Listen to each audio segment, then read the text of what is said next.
My name is Aurelius Zeff, the protector of Nauden, a small whaling village on an island off the coast. I lived my life as anyone should. I cared for my friends, loved my family, forgave my rivals, and built a home to be proud of, a home worth protecting. One day, when I was out whaling, the weather was foul, and the gods' whims must have been wrathful that day, for they sent a wave, bigger than the tallest mountain on Nauden, straight towards the tiny island, to seemingly wipe it off the face of existence. In an act of desperation, I turned my small boat and headed straight on for the wave. I wasn't driven by rage, or the lust for glory, or the pride of trying to best a divine being's whim. I was driven by the deepest feeling someone could have. Love. Love for my home. Those rivals I forgave. The friends I cherished. And the family I raised. For they all would surely perish under this Armageddon. So I gripped my harpoon, and I sailed directly into this beast of a wave, and gave up everything I am to protect this beautiful, insignificant village. I gave up my body and the strength that I built my home with. And I gave up the memories of my life, my friends, my family. They all became strangers passing in my dreams. I gave up everything, down to my soul, and to spare this island and to stop that beast from taking it away. And now, as the shepherdess takes me, I can only hope that my sacrifice is enough for the unfeeling gods to notice and spare this small village, this small, insignificant village. My name is Aurelius Zeff. I am a mortal, and I am no more.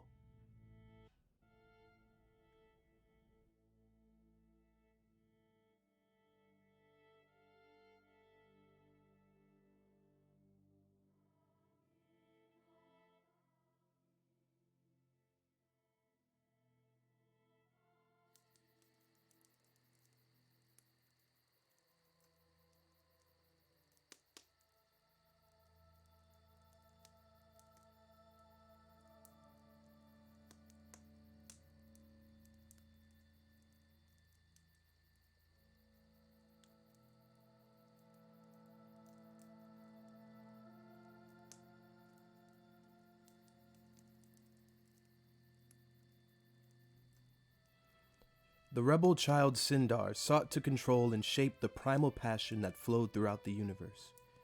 The other gods had no control over this passion and its overwhelming force, leading to many godly disputes. So, Sindar took this passion, shaped it into emotion, and created her son to rule over them. He was called Nevrik. Sindar charged Nevrik with the power of passion, separating it into 5 base emotions: love, fear, anger, joy, and sadness. Each of these emotions were tied to 5 elements: the immovable earth, the flowing water, the burning fire, the fleeting air, and the striking lightning. Each of these elements came together to form Nevrik's home, the catalyst of all emotion. And Nevrik was the key to unlocking all incorporeal sensation in the universe.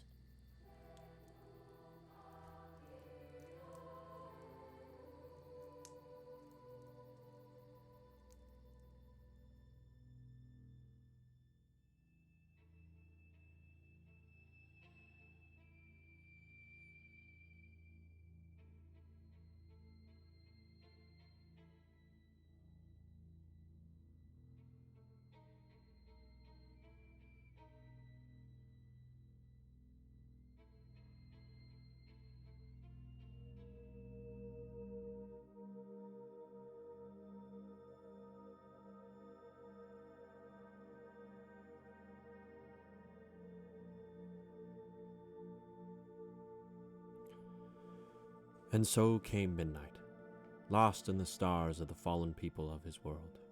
As a mortal, Midnight was around in the early ages of his land, and was a part of the few that were at the beginning.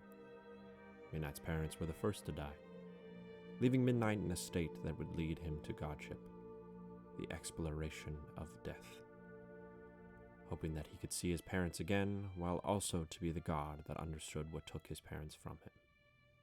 Death itself. Midnight is there to research, study, and ponder what the moment of death will bring to everyone. A worker with all the gods, but closely with Ishtava, leading you through the moment of death and handing you off to Ystävä for the afterlife. On the journey of life, midnight comes when you least expect it. It watches how you make every decision to your last breath. Looking over every soul that reaches death, midnight takes a moment to care for what you have done, what choices you have made, and what has brought you to your final breath. And with that final breath of life you take, midnight will come.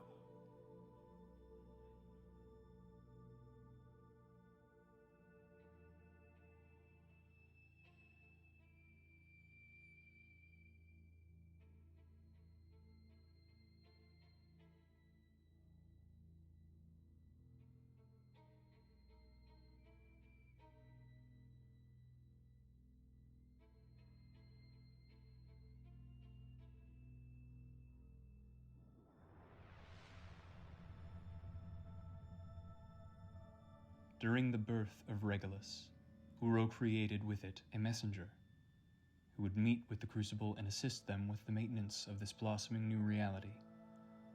I am Ünen, herald of Uro and god of force. In the beginning, my work was primarily with Kirin, assisting with the creation of the elves. Since then, I have continued my mission to help this universe grow and help the gods as they govern it, forever maintaining the vision that Uro had for his creation, and serving as linchpin for the forces of nature in order to maintain equilibrium.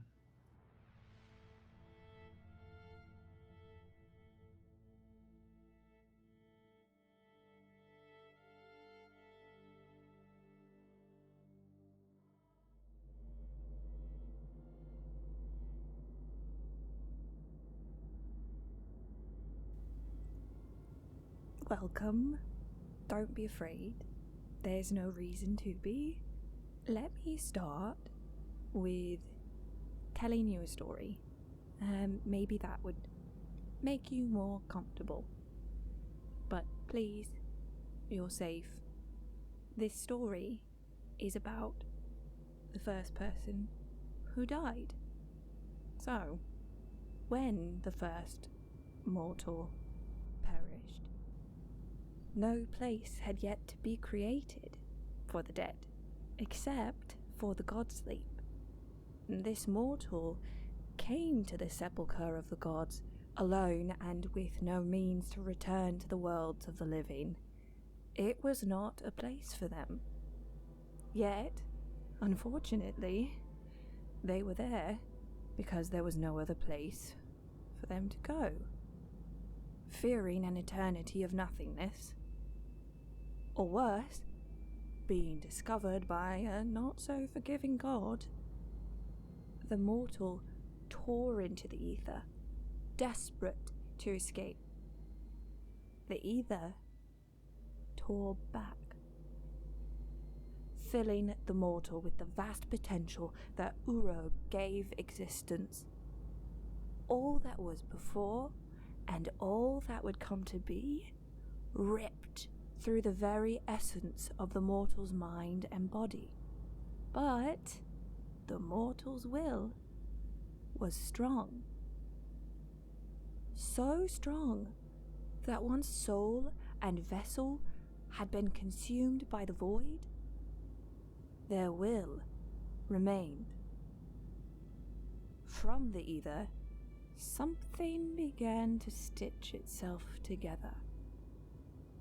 The very fabric of the universe, combined with the mortal will to endure, weaved a new being. A friendly face to meet at the edge of eternity. A shepherd to guide souls from what was to what will be. The new god, imbued with the spark the mortal left behind, fashioned a name for themselves. Ishtava. Ishtava carved out a piece of the god's sleep for the perished mortals, for you. Ystävä made it for them to come for a final rest, or to be reborn into the next cycle. And while this creation seems very mystical, some focus on the peace and the comfort the god of the afterlife provides. Others fear the great unknown, which I don't blame them. Unknowns are scary, but a very select few believe there might just be something more to be discovered, even beyond the veil. Maybe one day we'll find out. Welcome to the afterlife. My name is Ystävä.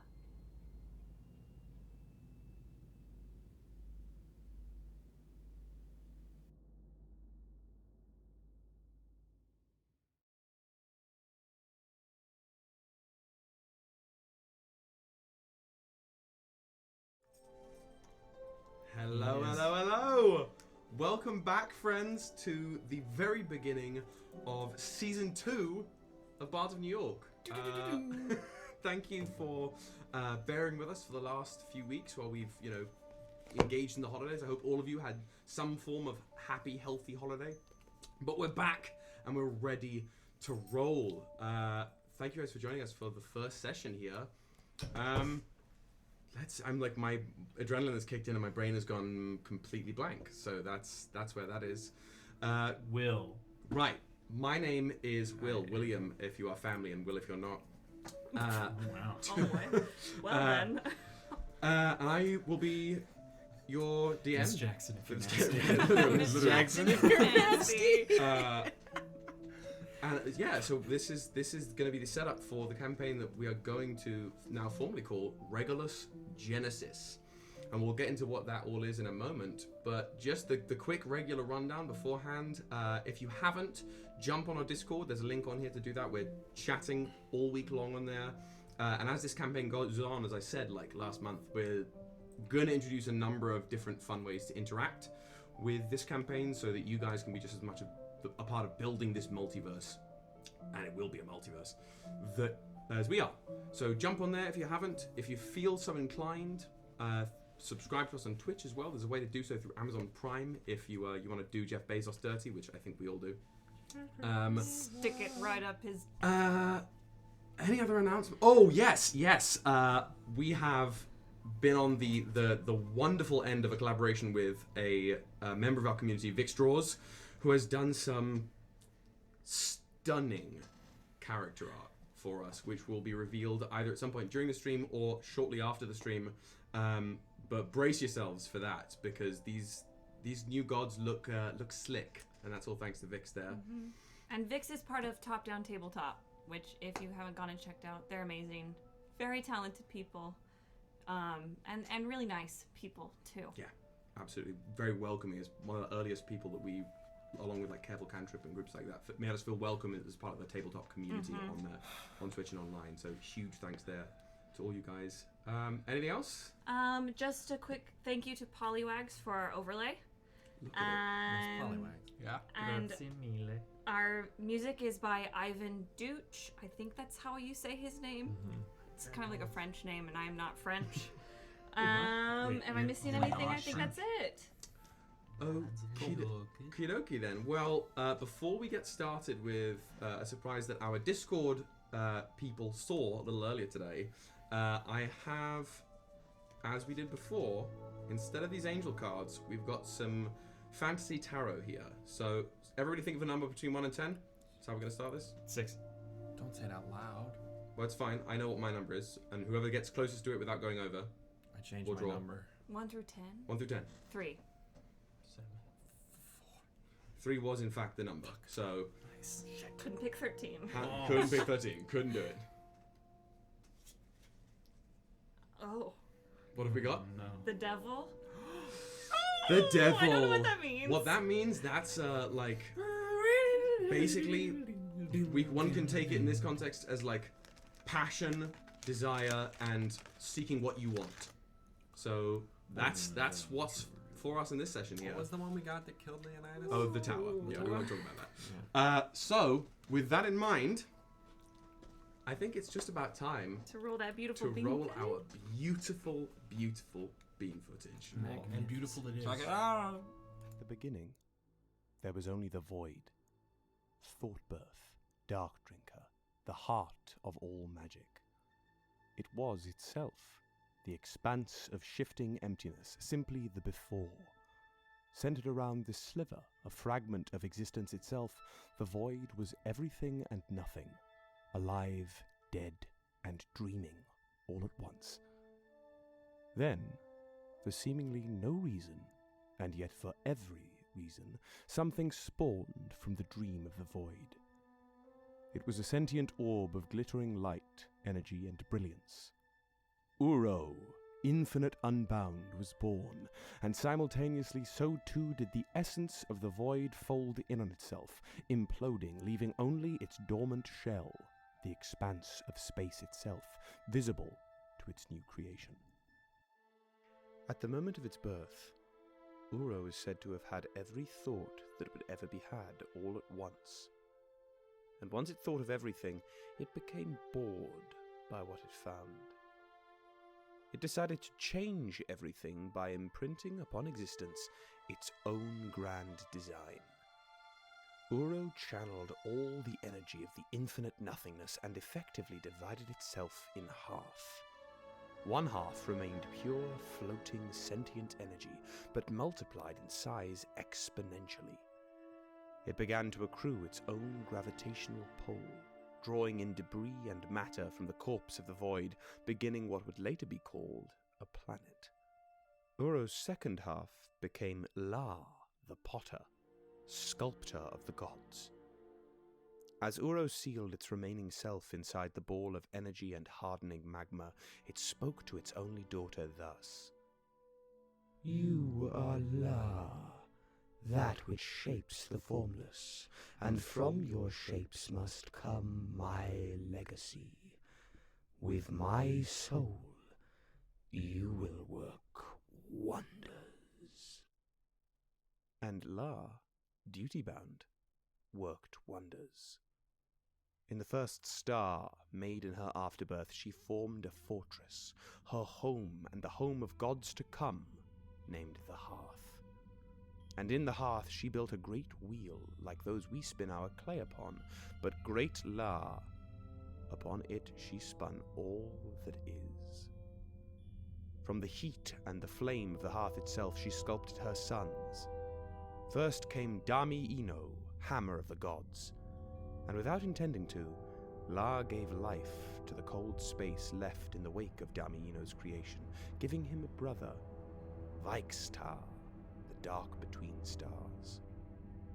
And so came to be the brothers celestial. Dami Ino hammered the myriad stars into light and life, while Ystävä carved roads between them, linking them together in the bleak quiet. But soon the brothers began to bicker and spat, and their fights would rumble the heavens, and the ball of rock and ambition would seethe, so La would answer. To find balance between their squabbles, La sculpted Aldwin, the Scales overseer. And as he was built to do, Aldwin stopped the arguments he could before they were even to happen, and the ones that went too far he cleaved in twain with word and might. And for a time, things were quiet. But like her ancestor, Even in slumber and respite, La was at work. Her dreams were filled with exploration and passion and movement and life, though life, as we know it, did not yet exist. And her dreams gathered at the wheel all the starfire and the solar winds, and the humming of tectonic plates of the burgeoning planet below, and the liquid ichor that flowed in all of La's children. And from this gathering came Sindar, all that moves, elementalist. Sindar was the rebel child. She did as she pleased, and she in turn pleased very few, but was respected and feared by all, as she built a world for all the elements to flow through at once. In their unity, this family of 5 turned to the now gargantuan ball of elemental fury beneath them, and feeling Uro's will surging through them all, they began to act. Drawing power from the new-birthed planes across the multiverse, these gods imbued the planet with life. The flora thrummed with diluted ichor, which would soon become water and fill. From the flora would come small moving things that would drink of the ichor and change and grow apart over and over and over. Each creature and thing on this planet has a story and a path that leads back to these gods, or the gods to come. But those are stories for other days. When at last the work was done, and the planet was filled, but filled too with chaos, the first family became overwrought. They needed someone to help keep track of all that had come before, and all that was to come, so La spun the wheel one last time, and from this finality sprung Kirahan, Archivist of Memory. Kirahan was the first of this family, the Crucible, to inhabit the planet and walk it themselves, sheltering under the massive tree formed when they first touched the soil. With this last work done, these gods, this crucible, looked upon the teeming globe beneath them, and through their ichor heard Uro speak once more. Witness, Regolus. 'Tis mine, and mine alone, but those who writhe upon it are yours, and yours henceforth. Do what you must, please me, and inasmuch serve yourselves. And it is here where things begin to unfold which neither Uro nor any of the Crucible could ever expect. A second branch of their family was about to grow and take root, and it is here, with these new gods, that our story will begin.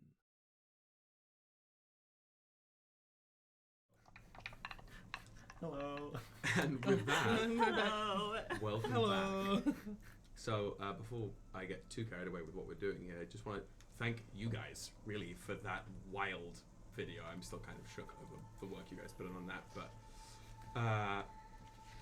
instead of rambling about that for days, as I could do, let's just dovetail off of that bean footage into the beginning of a campaign, shall we? So, I welcome you now to the fledgling world, the realm at large, and the surrounding realms that we will come to know as Regolus Prime. So, as the camera pans down for the first time this season, I ask you to envision the cosmos. Stars flecked on a velvet curtain, just beginning to shine and twinkle and spread that gaseous nebula and, clouds of stardust and whatnot across this portion of a new universe. Or perhaps not so new now as it was, because things have started to act upon this universe and act within this universe. As amidst this swirling cosmos, we find 2 distinct entities framed in parallel to each other. Hanging like a glittering bauble amidst the stars is this blue sphere that It's flecked with its own little atmosphere, currents of storms and natural phenomena, and in the center of this large ball of sea and stone is one single massive continent, ridged with heavy mountains to the north and all sorts of biomes bleeding downwards, grasslands, plains, a little desert beginning to form in the south, along with a couple small islands off to the west coast. As it stands now, this one enormous landmass is the single tectonic inhabitant of the planet known as Regolus. And Regolus, in recent years, if we're talking, comparatively through a timeline, has started to breathe with life. There are creatures, either with fledgling sentience or otherwise, that are beginning to make their marks across this planet. But not without a little bit of assistance. Because you see, life here in this universe and on Regolus is fairly new. It's had its chance to, begin to make marks, but in the grand scheme of things, it's only recently appeared. But the other inhabitants of this universe have been here for a little while. And they reside primarily not on this ball of water, but in this other structure, floating away and above from the planet of Regolus. Almost, well, not quite exactly visible to mortal eyes, save for, should you look up during the first 12 hours of a day, or thereabouts, on Regolus Prime, you would see a glowing ball of fire and heat in the heavens that brings light to everything on Regolus during the daytime. Some would call that a sun, or a star, or some such. Or they will come to call it that.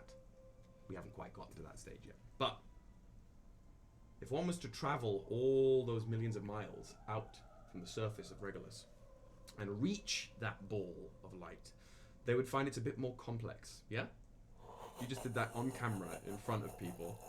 Okay. No, there is light that emanates from this structure.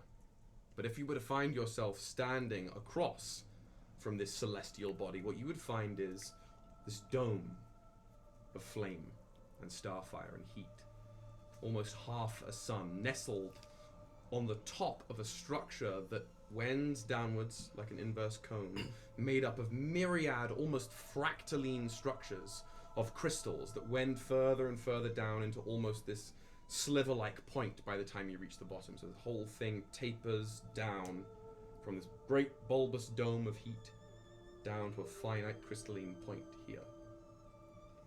And this structure is what's known as the Hearth, the first star and the active home of the gods. And all of you, as we heard beautifully throughout before we started this session, all of you have come to be, in one way or another, something that can be and is described as a god. And though you may have begun your godly duties and trickled into activity over a chunk of divine time, becoming aware of each other and of the gods that came before you, it is here, for the first time within the confines of this multi-layered structure of the Hearth, that you are all assembled, plucked from whatever activities you were doing in a ray of iridescent light, only to coalesce each of you onto a seat, one for each of you, spaced out a little bit, but all of you on this one side of this long, wide, oval-shaped room. We'll get there.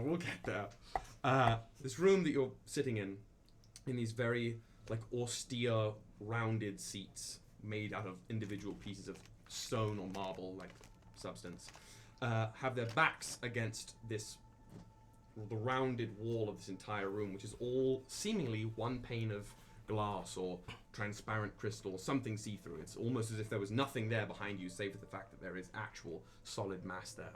But through this almost observation-type omni window, you can see space, the cosmos, the void, and then behind you some ways the glittering blue light of Regolus. But you are not the only inhabitants of this room. In the center of this room, there is a hexagonal table sort of thing that looks like it's covered in little silver rippling flat hexagons on the surface. Fairly sizable table. But the chairs, like the ones that you're sitting in, you can sort of think like Jedi Council. Yeah, it was exactly. chamber. That's where it was. I wanted to see how long I could get before saying those words, and it wasn't very long. As the chairs continue, there are a number of chairs mimicking yours on the other side of the room, in which 6 other entities are stationed. One of whom, pretty much directly parallel in the back end of the room, is standing up, but the others are seated. The one standing is this very languid-looking, tall figure, sort of with stretched out limbs and stretched out fingers and long legs that bend slightly backwards at the knees. No hair exactly, just strands of light sort of trickling around their head. Very smooth, pointed features. Eyes that just glow. There are no pupils or coloration or anything. It's just, again, light. And even their being seems to have pieces that are exposed that glow gently, but they are clothed in strands of solid yellow golden light that almost seems to mimic fabric when placed underwater, right? It's flowing in its own current, but still generally orbiting around this person's form. And you would all have some sense of awareness that this being is the god known as La, known to some as the Potter. And that's why. YLA. As she stands there, and as you've all sort of only moments ago appeared in these seats, La speaks. I thought it was about time we were formally introduced. This is how we do things here. Welcome. We are the Crucible. You are us, as we are you. How should we address you?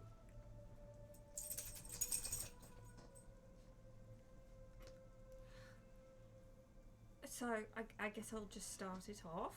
I'm Ishtava.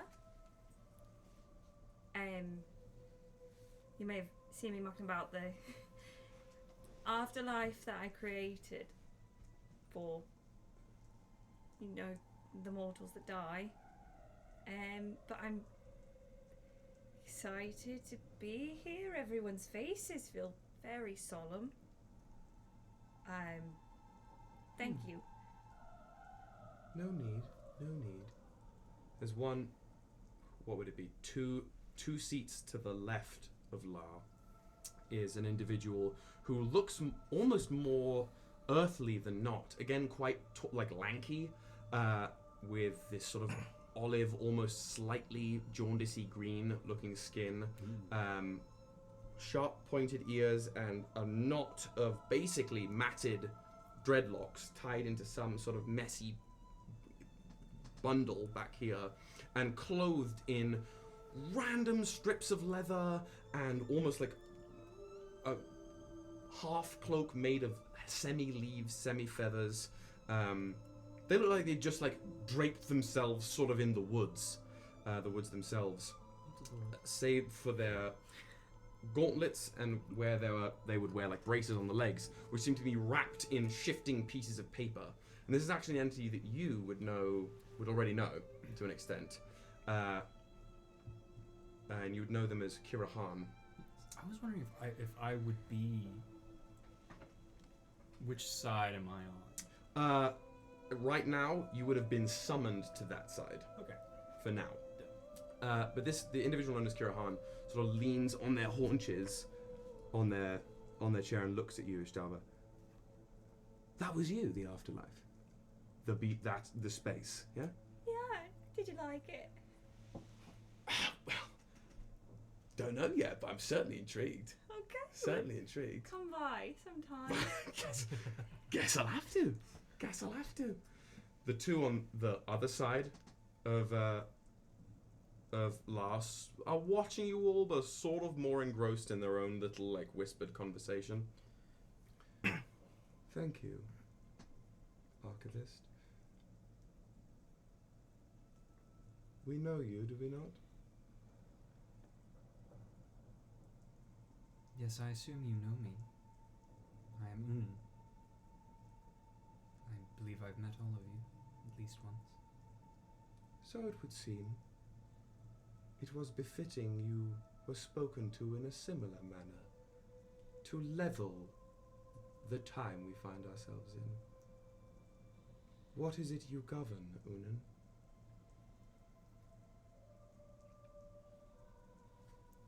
I govern. You govern. Good. Good. Have you spoken with them, our creator? Yes, I have. Good. Such is the way of things. I believe you are known to us as well. And the one immediately to the left of La sort of like, you watch as this like, it's hard to describe this individual other than fucking yoked. They are absolutely strapping. In this presentation, they are incredibly broad, not as tall as La or Kira Han perhaps, but still fairly statuesque. I just cast Terry Crews. I cast Terry Crews. I mean, America's sweetheart. I cast Terry Crews at 9th level. Right. Oh, Jesus Christ. Not 9th level. Not 9th level. They are, yeah, they're absolutely built, like, they seem to be made out of some kind of material that isn't exactly, or as they present, they don't present in a fleshy form exactly. They look sort of like they're made out of stone a little bit, with little glowing rivulets between the crag of their being. Though they do have some kind of keratin-esque hair. It's this very spiked up, sort of updo hair. Very angular features with a white eyes. It's not glowing exactly, just this, spheres of, or ovals of white. And their arms and legs are each wrapped in this cloth bandage wrapping of a different color. Left arm is yellow, right arm is red, left leg is blue, right leg is wrapped in green. And you, of course, actually know them quite well as Sindar, right? So when La draws attention to you, Sindar just stands up. That one's mine. Right? Mine. We're good? We are. Good. Go on. They sit back down. Sort of nod towards La. La, unmoving, still just looking at you. I'm Nevrik. Nevrik, as you are known. And what is it you govern? Emotion. Of whom? Of everything. Interesting. Kirahan sort of chortles, but doesn't otherwise comment. Good. And you? Yeah. No, I'm kidding. I'm joking. I'm not gonna do that. Tugs in your 10-gallon hat. Like. Yeah. How we doing now? All right. Tuscan Geo. The husky. Wait, what if I did that instead? I should have done that. I should have been Tuscan Geo. Yes. How are you known? Well, depends. Depends on who's like asking it per se. Some people are kind of, I don't know, known to see me in a way that they're like upset, and some people are kind of like, yeah, here we go, cool. But Your name. Oh, my name? Midnight. Midnight. Hmm. Thank you, Midnight. And what is it you govern? Kind of like death. Like the moment of death, you know? Like, right there. One of the two over this side they've been chattering to each other. It's this one who's basically, you know, in a certain franchise about certain wizards, when certain ones of them travel, they become like black mist, kinda. They basically take the shape of shifting black mist, except for protruding like stark white hands, bare feet. Fatality masticators. Fatality. Nice. Yeah, that's exactly, good. That's a good one. exactly. That'll do it. Don't cuck us. Yeah, and they sort of are formed from this sort of shifting black mist. They have this like stark pale hands, feet, and this face that's mostly sort of featureless, except for a very thin line for a mouth, a sort of presence of like a point of a nose, and these deeply inset eyes that don't have any eyes in them. They're just the spaces for the eyes. When you say death, sort of, they hold up their hand to the person they're talking to and just look at you. Just get still. Yeah? What? Why? It's a little, you know, I'm, if we're being honest, semi-new to it. And there's things that, you know, I've implicated in my world in which they don't understand, and I don't either. Your hand is real freaking me out. I'm just going to be transparent. Death of what? Not necessarily death, more the study and the understanding of it. Why? Of what? Like understanding death, understanding why people, what happens in the moment when they die. I believe he's asking what dies. Oh, anything. Mostly the people of the world. Like, do you watch plants die too, or is it just people or Everything. beings? Are you asking if it's us too? It would be most interesting, would it not? I kind of had, you have to understand, I like had a relationship with the world I was from. I was there, and then watched, you know, things happened, and then I was here, and I have all these duties now. Your world is not your world as it was. It should not interest you, as it does not interest me. That is all. And they sort of like almost like fold in on themselves a little bit, letting more of that mist cover them up, but they still sort of hunker in there. Very hot topic-y kind of moment for them. Oh, like a middle schooler who shouts at hot topic. Yeah, absolutely. If they had like godly like belt chains, they would be wearing them. Oh. Gross. Thank you for your forthcoming natures, all of you. Allow me to bridge the distance. As I said, I am La. Some know me as the Potter. I am the mother of our family, and it is through me that things run, and things will run in our way, moving forth. These are my children, as you are in some way my children. Some of you know Kirahan, god of walking the planet, it would seem. Kirahan just gives a little nod. Pleasure. Pleasure. Many questions, but we can get to that later. Very nice. Again, some of you know Sindar, all that moves. God of frustrating the rest of us. Ain't no problem with that. Just do things how I see them, do things how I want to. Don't get in my way and we'll be fine. Yeah? And we're good. We'll chat. But great. Glad to have you on board.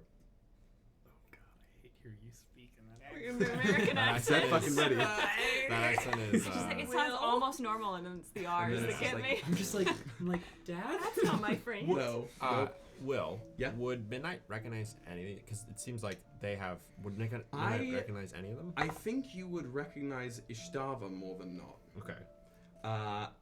And while you all yeah. have some awareness of these gods, whether or not you've been to the Hearth before, I don't think you necessarily have come into contact directly with any of these before.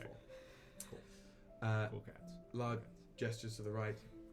And these two are my first sons.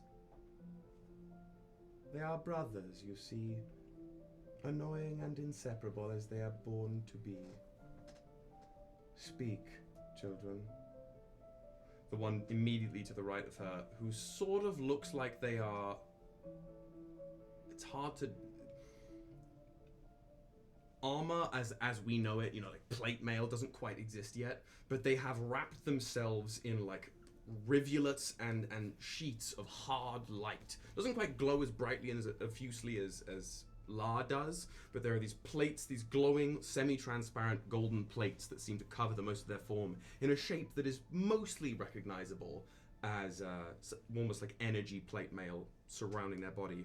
And right at their waist is this big old fuck-off hammer that looks like the actual hammerhead of it is made of like a nebula, like a gaseous nebula from space. Nice. They have sort of this like reddish, like almost skin that kind of looks like lava a little bit, and then short cropped golden hair with bright sort of gold eyes. They do have irises and pupils, and they're the ones that are glowing gold. My name is Dami Ino. You can call me Ino if you like, most do. I make things. Lots of things. Helpful things. Like to help. Helping is good. Don't love this sort of thing too much. Mostly keep to myself downstairs. But you can come and visit when you like. What? No, Mom? Am I good? Can I? You are fine. Cheers. And he gets up and he walks right behind his chair. And he places his hands on the back of the chair, and this little symbol appears in golden light on the back end of the chair where he was sitting. Takes the form of a square with a circle in it, and as that symbol glows with golden sort of light and energy, so too does Dami Ino glow before vanishing in place and the energy dissipating. We are not the most inconspicuous of families, as my other son can tell you. This thing's wreathed in like that black miasma sort of pokes its pale head out of the thing. I am Ystävä, the dark between stars. I have a question.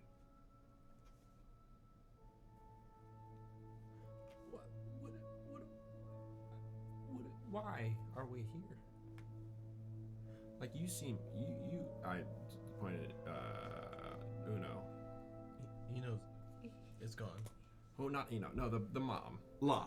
Thank you. He meant one. I meant one. I pointed at Uno. I pointed The at Spanish one. I pointed at La and I go, reverse pitch.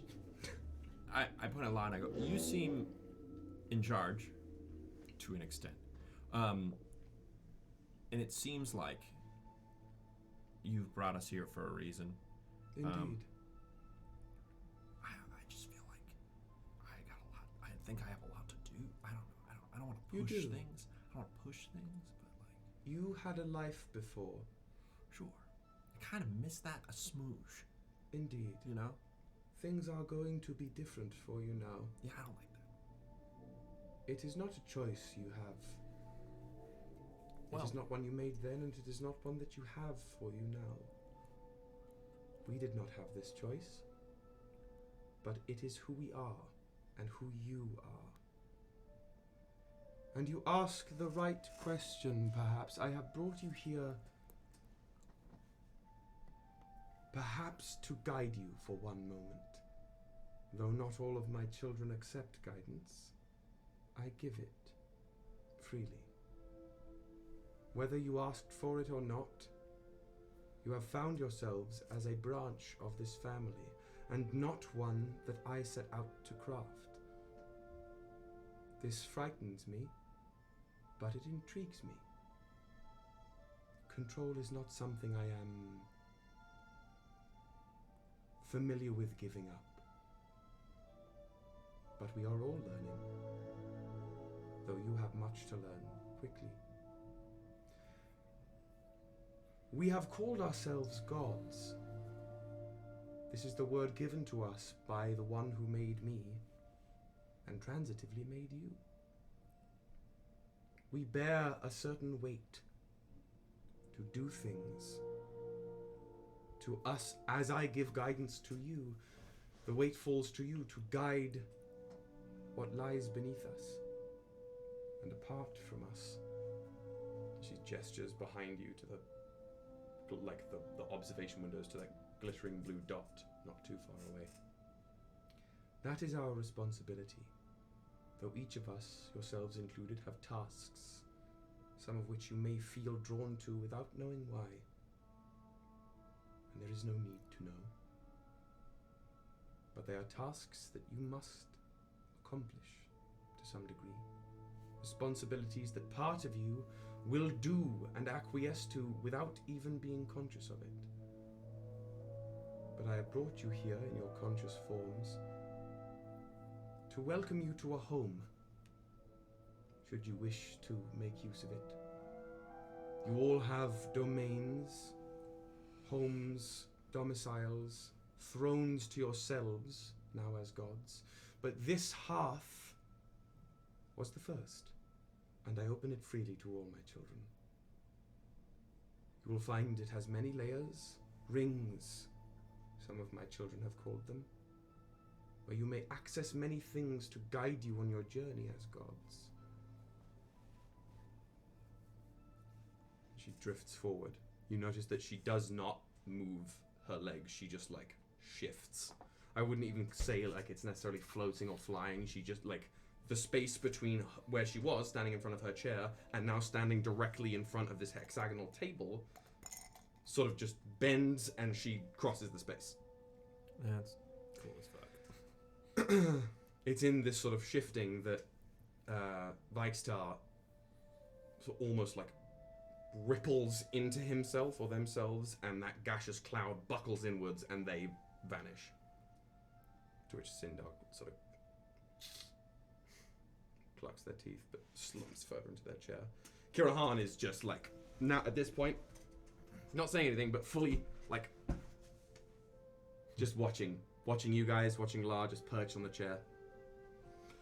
La approaches the table, draws her hand in the air over it, and the little hexagons that make up the surface of this big hexagonal table ripple and shift and sort of coalesce to conjure up an image of the hearth, right? This almost satellite-looking object, the crystalline base, the funneling down to a point, that sun. This is the hearth. She flicks her hand and it separates into 9 layers, 9 specific portions. Allow me to guide you through the home of our family. She waves her hand over the bottommost layer, that finite point, which then all the little... Have you guys seen the first X-Men? Yes. X-Men 2000? Yep. Absolutely. You know How when dare you ask me that? they have a similar object to this, where they're planning out their mission to the Statue of Liberty. They have this table of almost magnetic sand. Yeah. That's sort of what I'm talking about here, right? It's been I feel like you could there's a couple different superhero or sci-fi movies that you could describe that Is I it, using. Is it I like totally in understand. Westworld? You know what I'm talking about? Yeah. Kinda, yes. Okay. Yeah. Or But the point Black is Panther. yeah. It's a- lots of solid metallic black-gray particles that then form into other images. Black Panther. Yeah. 100%. Exactly. Yeah. So focus on the bottom crystalline point, and she speaks in Celestial for this word. Regolaridem. This is the world beacon. It is how we travel from the Hearth to Regolus. My second son insists there is a way to tamper with it, to spread the beacon's gaze elsewhere. But this is of no concern of mine. Whether you make it yours is up to you. Should you wish to visit the world with which we oversee, that will be the way you travel. She flicks it back to the broken down image of the hearth, goes to the second bottom rung, initially just like a crystal sliver, the image clarifies and it basically shows this huge disc-like pool of liquid. This is the mind bleed. A pond of thought and vision. You may use it at your behest so long as one of my other children is not doing so, to gaze upon whatever you should so choose to witness. Kirahan finally pipes up, almost cutting La off. If I might interject for a moment. If you're feeling a little feisty, you could go for a swim. I've tried. Doesn't seem to have a bottom. But it goes somewhere. You see a lot of things while you're swimming in it, though, so maybe wait. But just letting you know. It's refreshing. Quite. And is it only one person can use it at a time? Is that what you mean by us not using it when your other children are using it? Or is it... No. So we can use it at the same time as any of us? Perhaps. When you refer to your children, all of you. Does something confuse you? Yeah, I'm not your child. This is so weird, and I'm having trouble. Ilar just slaps through space to just be right next to you. It's like a horror movie. And yeah, a little bit. She just midnight, a little bit of poo trickles down his hair. Just a couple of droppings, little rabbit, holy rabbit droppings. They look like stars. Stars are Incredible. just Midnight's poo. Right. Whoa. No, she just dancing across the sky. Snaps over to you and doesn't touch you, but with her long backwards bending arm, she leans her hand out towards you, about a foot away from your face, and you can feel this calming warmth from her, both emotively calming and actively warm. I know it confuses, child. Whoever you were before, you are my child now, and it would do you good to come to peace with that. I am here, should you need. And then she snaps back to the table. just a little unsettling. Yeah, that was... Do you, always do that? That's really... It's kind of cool, but... Were you mortal? Terrifying. I was. Well, you're not. Was I the only one? I was shit. not. You weren't? Whoa, what's up? Yeah. Fascinating. I was. Really liked that, to be transparent. And now I'm here with all this different stuff that I'm tasked to do. So, wait, did you die? I don't know. My parents fucking died. But I remember your parents. I don't remember ever seeing you. Well, I was there. Yeah. No, I was with my parents. We were like me, but on the planet huge. To that brief comment there, just to table talk this for a second, we did skip over a huge step. I would love to hear a physical description of each of you. That will inform how a lot of you speak. To Midnight. Yeah. So let's Hello, go around. rabbit. Nevrik is... It looks like... Asimar would look like, in a way. What does that look like to you? What does But that look like? my Nevrik is I'll get there. So he's blue skinned. He has short black hair on the top. It's kind of shaved on the sides a little bit. He has wings. They're furled right now. And yeah. Oh my gosh. He's about 6 feet tall. Oh. And he wears no shirt. He has just these robes for pants, and he has a feather in his ear, Like behind it? like Behind his his ear? ear. Okay. Yeah. Growing Not in his ear. out. Sorry, Yeah. like behind his ear, like sitting, like you would put a pencil there. Okay. And his eyes, he has like regular eyes, but the pupils are golden. All right. Makes sense. Midnight. Describe yourself.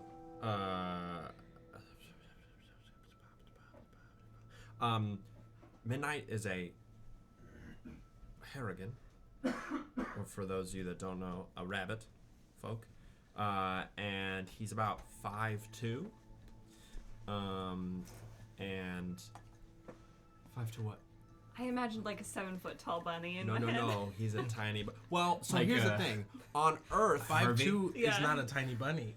You're not Harvey? I'm not Harvey. Oh, what a great play. On Earth, he was like a very. I think that's another thing that's going on with him currently. Because on Earth, he was a very large, like 20-foot bunny. Excuse me? Yeah, Wow, they were like the downgrade. first. God. The idea of it, like they were the Ridiculous. first creatures that were these massive bunnies. So me and my parents were these big ass bunnies. And May they rest in So what came Made first, the chicken or the egg? well, the bunny. But now you see him in a fully black suit, what looks like almost like humanoid, John Wick. like John Wick, Agent except Smith. for two white, almost pure white like stars buttons on his suit. Nice. That's so fucking dope. And with one buttoned and the other one unbuttoned, and he's mostly gray, a white kind of stone gray fur on everything except for the black suit, black shirt, black tie, and then he's kind of like wearing like pants, but they don't go all the way down, so they're kind of like you see his feet as well. But he's certainly not used to kind of this version of himself. He's used to being not in a suit. You used to being a Used giant to being rabbit. a giant fucking rabbit with other rabbits. Rabbit. Like, thinks like a rabbit, walks like a rabbit, talks like a rabbit. Well- Is a rabbit. Now he was. Now he thinks and talks and walks on his hind legs and Like a. That's what I mean. Like yeah, you, humanoid. you were More not like humanoid. a humanoid rabbit. No. You were a rabbit. I was all rabbit. Yeah. Fucking dope. Yeah. I love And now Now not. Yes. Ystävä.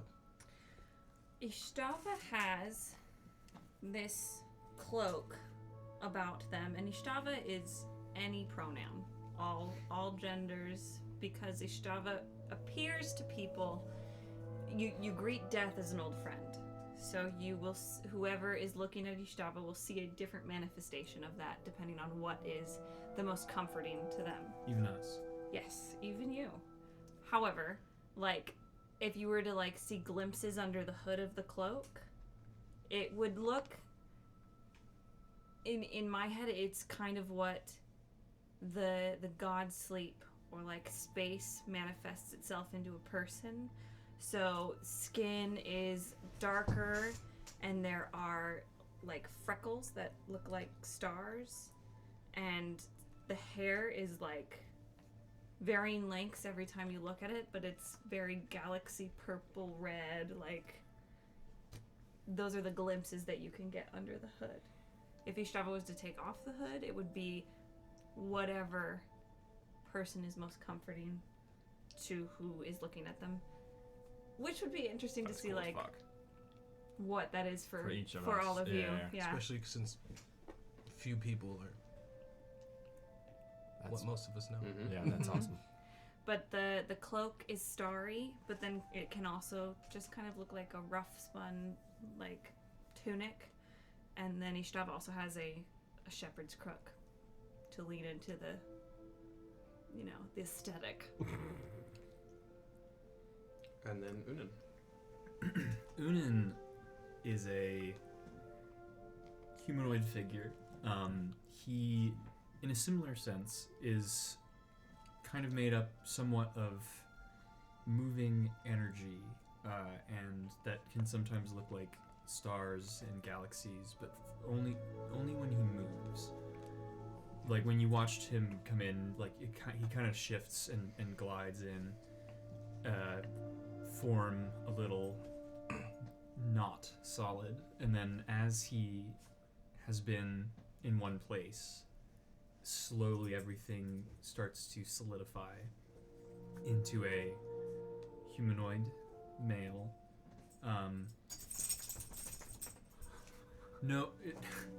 Sorry, dog scratching her face.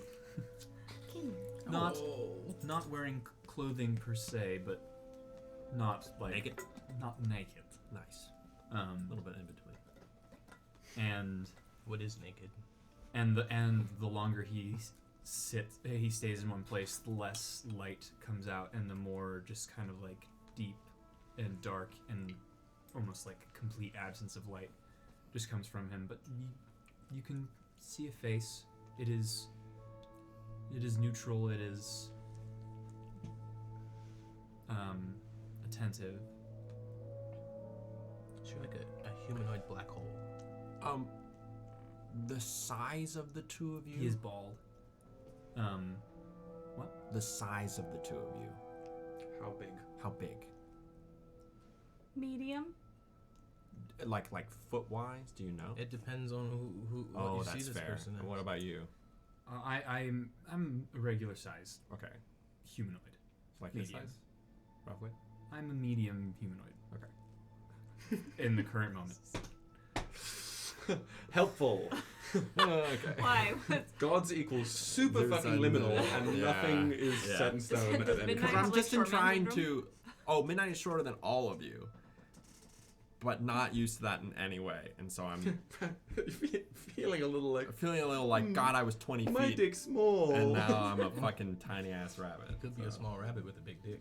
Listen, hey, you never know. Everything That's is shifting. not my That's tail. Also, like, there's a part of you all can change some aspect of your physical presentations at any time, anyway, given the nature of gods. But whole new Just go definition to of the thumper. Black Emporium. Literally, go to the mirror. So, with that done for now, La sort of shifts the image of the pool away before moving up to that third from the bottom layer, or third layer, which again, from the initial outer image of the crystalline, she flicks the image away and it shifts to what looks like the table molecules, if you will, sort of mimic like static, almost, taking the shapes of like cylinders and columns that are shifting and twisting at all moments. It's a very sort of erratic, abstract image. These are the corridors of learning. She looks over to Kirahan. My youngest son would be able to best explain these. Again, you've got... Right, yeah, it's where I work. It's where I do a lot of my auxiliary stuff up here. It goes directly to, are any of you familiar? Is magic, are you good with magic? Yes. Magic? Yeah, well, that's where I can, you should just come by at some point. If you're interested in figuring anything out, or you want to hunt for some magic, like where it comes from, like spell rivers and things like that, we can do all of that. I've got a lot of writing down there as well. It's where I store everything. It's a lot of things. It's a lot of things. But it's mine. Does that work? do. She shifts the image away, scrolls up to the 4th layer, opens it up, and it opens to this, like, sort of empty chamber. It's very the image looks like a very empty space with something that looks like a cross between a flat table altar and a bowl just in the center of the room. This is the reliquary of the divine. It is... It's pronounced LaCroix. I was going to say. the LaCroix of the divine. It's pronounced LaCroix. It smells like gentle mango. This is where LaCroix started. The origin of LaCroix. I am the god of fizzy water. Can you I actually should have spell been that? a god of Reliquary is LaCroix. spelled Reliquiuary. I was almost Relic with a Q, ueri. there. That's so close. This room was not built consciously. It was placed here to serve a purpose it does not yet serve fully. Hopefully it will soon.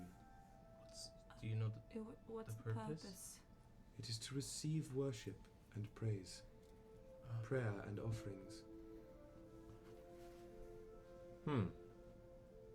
There are not enough. They are not being gathered. They do not know of us enough yet. But time will change this. Time and action.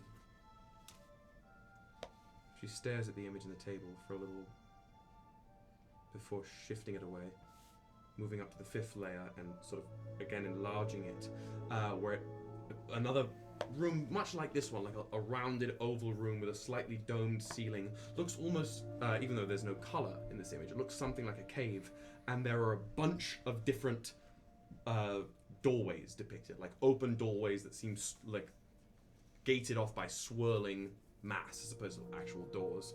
And you will find that there are, I believe, if I'm doing my counting correctly, there are 10 of these openings. This is Altarhold. It is where we tether our home to all of your homes. Places where, if you have not spent much time yet, you should soon, sometime. It is where a god is most a god.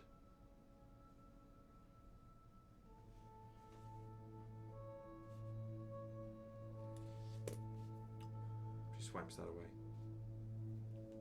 Swipes up to the 1, 2, 3, 4, 5, the 6th layer, and flicks it open, and it opens into a room you sort of really can't see a lot of. It seems hyper focused on a single image, which is this like almost fire pit sort of structure, this circular structure in the ground with what looks like another miniature sun just sitting there.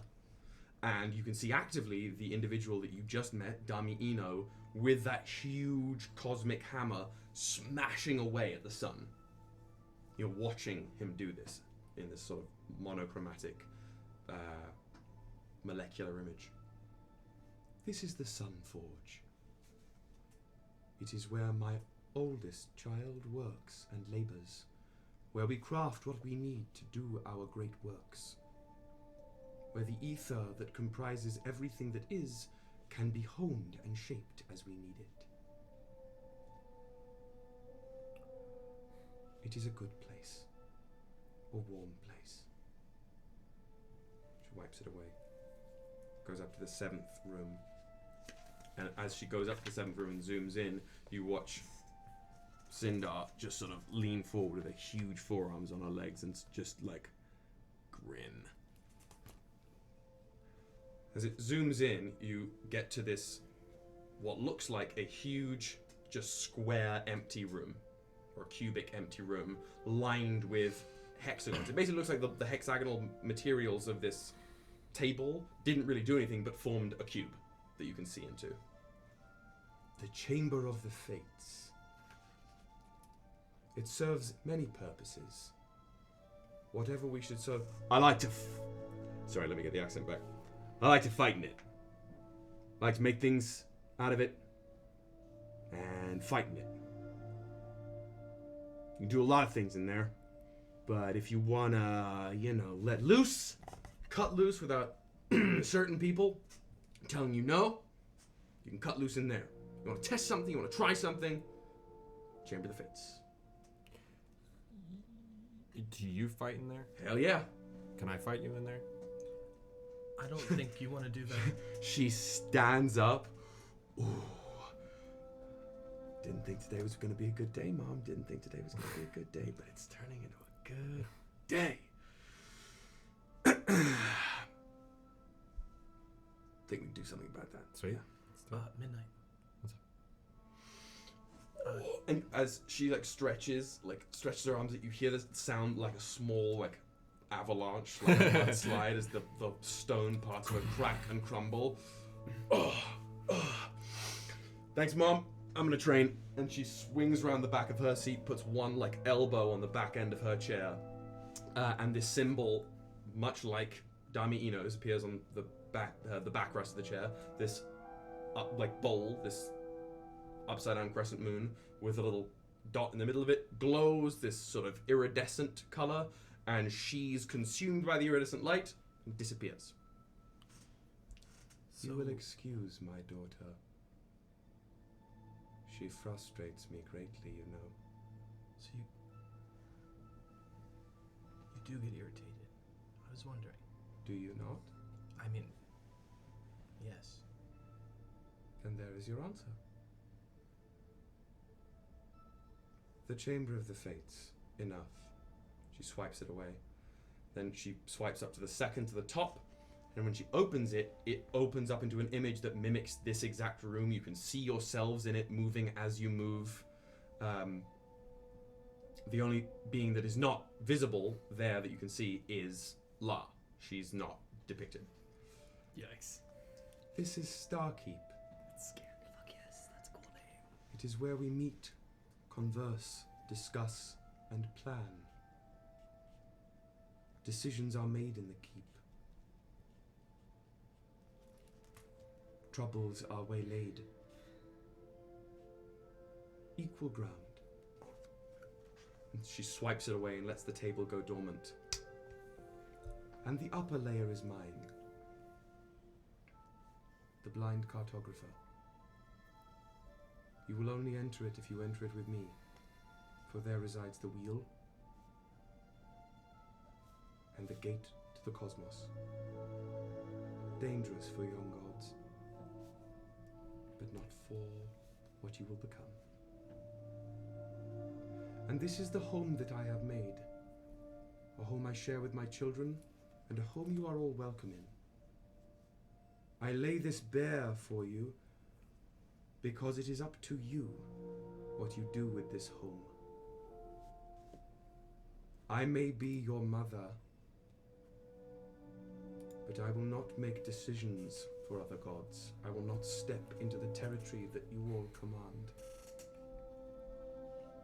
You are new. You are fresh. You are beginning to learn what you are sent here to do. But we all share one thing in common. The more we are praised, the more we are empowered. The more firm we become within existence.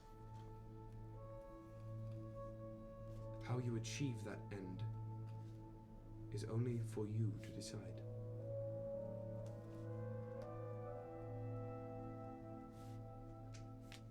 That is all I have had to say.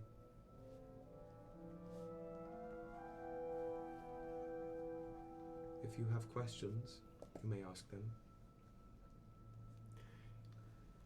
Did you kill my parents? What? If the answer is yes, what will you do? I just want to know the answer. I am not involved in the squabbles that take place upon the ball of rock and water. You sure? I thought you handled death. Don't you wonder maybe They that... died before I handled death. But don't you wonder that maybe Death you were the is cause? outside of time. You became death. No, I became the understanding of death, not death itself. Death exists outside of time. In my world, and the world that I lived in, death was not a thing until my parents died. It was the creation of death on the planet. And now you govern it. Sure. Therefore, you governed your parents' death. I was before that. I want to know. They brought it so that I just want to know if you had any say in it. I don't even. I do not have say in the ebb and flow of mortal life. Cool. I am sure I saw once what it was, but when you see too many things, you cannot keep them all within your mind's eye.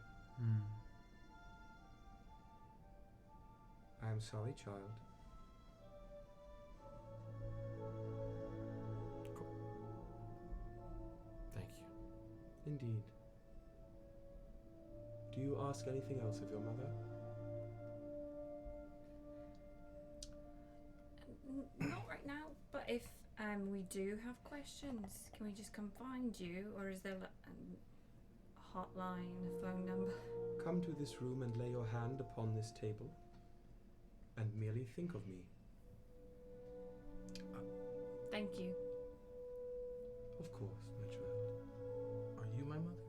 Or Sindar? I am everything's mother. Are you my mother?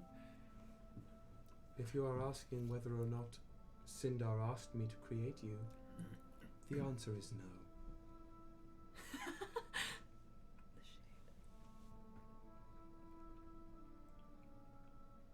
I don't mean to point this out in any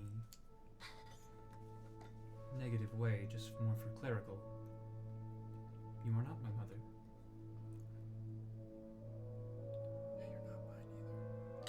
Well, I think none of us would exist, right? If No, or I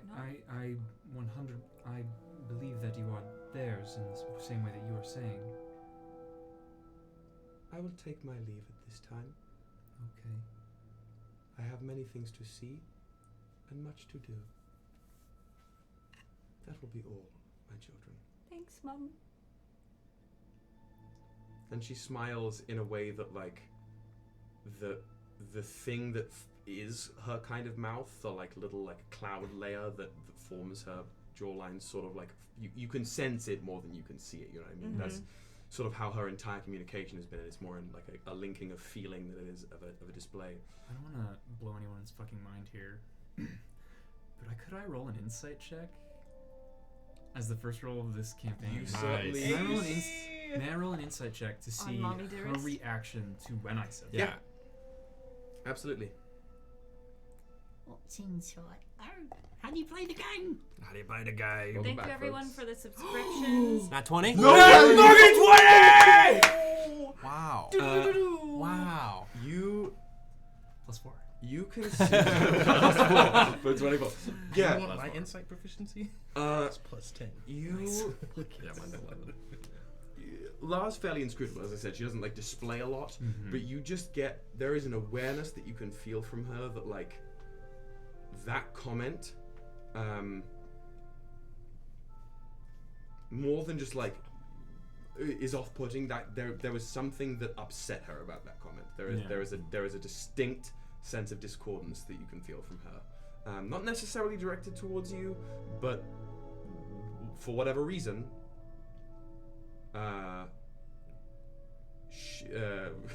La greatly disapproves. I mean, That's how I'll put it. I was just pointing out clerically. She steps up, or rather, just shifts up onto above the little hexagonal table, and for the first time lets her feet touch the table. They set down on the table, and as soon as she lands there, all of the individual little molecular hexagons begin to ping, ping, ping, ping, ping, ping, ping, gradually flicker and glow the same gold that she does. And as each one glows, it lets up this singular ray of light that begins to meld with her, and the light goes upwards to the ceiling of the room, and then as it fades away, she's gone, leaving the four of you in the room with Kirahan sitting there was a treat. That was great. Hi. Hello, pleasure. It's good to see you again. Likewise. Glad to meet the gang. Yeah, she's a bundle of laughs. But you get used to it. You do. She definitely. She means well. For herself, for you, for them down there.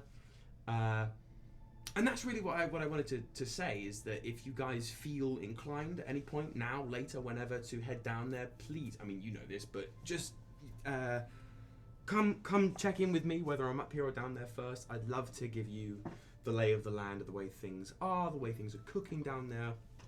And it's a bit disconcerting. Things move really. You'll feel like things are moving really slowly down there, and it isn't. For the uninitiated, it's a little nauseating. It's a little can feel a little wonky. So I'm just happy to show you guys the ropes. But of course, you play at your own pace, set your own rules.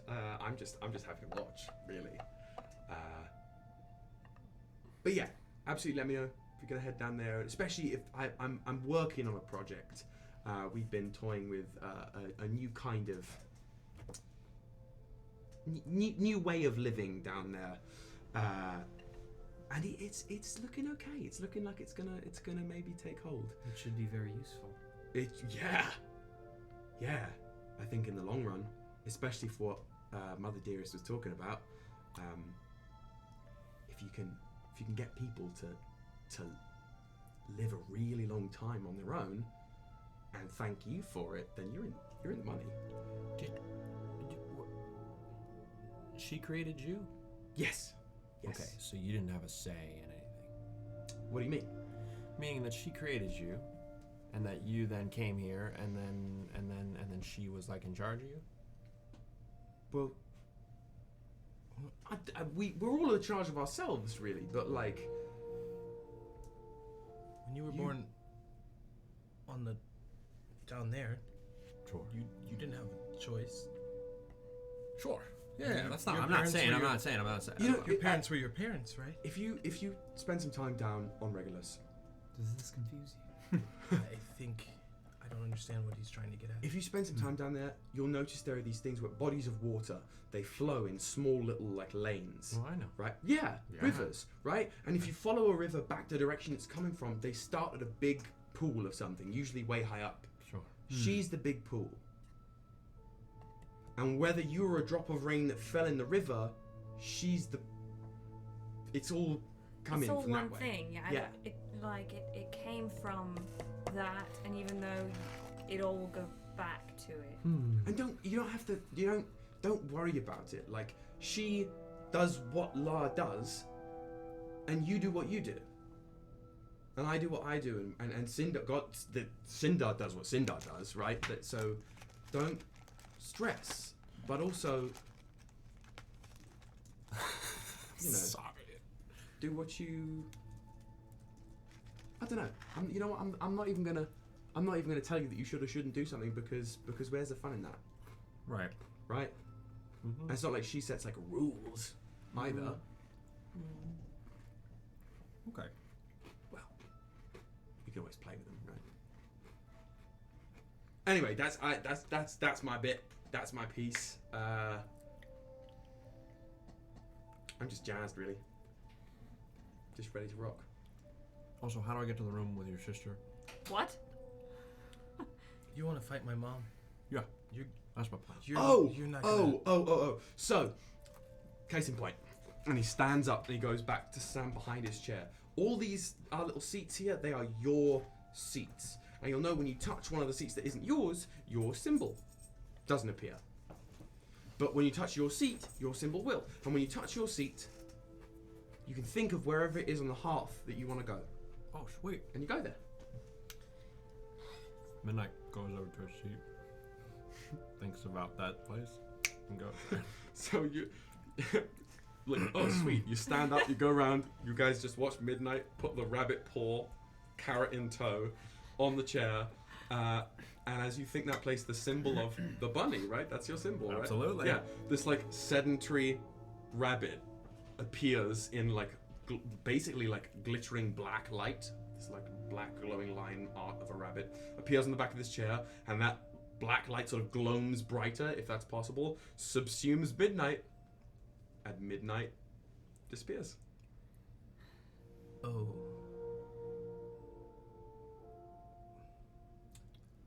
He sure does like death. He's going to die. Well, then I guess we'll answer the question of what happens to a god when they die, which is somebody wanted to figure that out. I think it was Midnight himself. I would love to go see what you two have been creating down on the green bit, if you don't mind. I'm also interested. I'm for it as as well. I mean, they're My those excursions people down have there will always been eventually. enjoyable. Right. And things are all good? I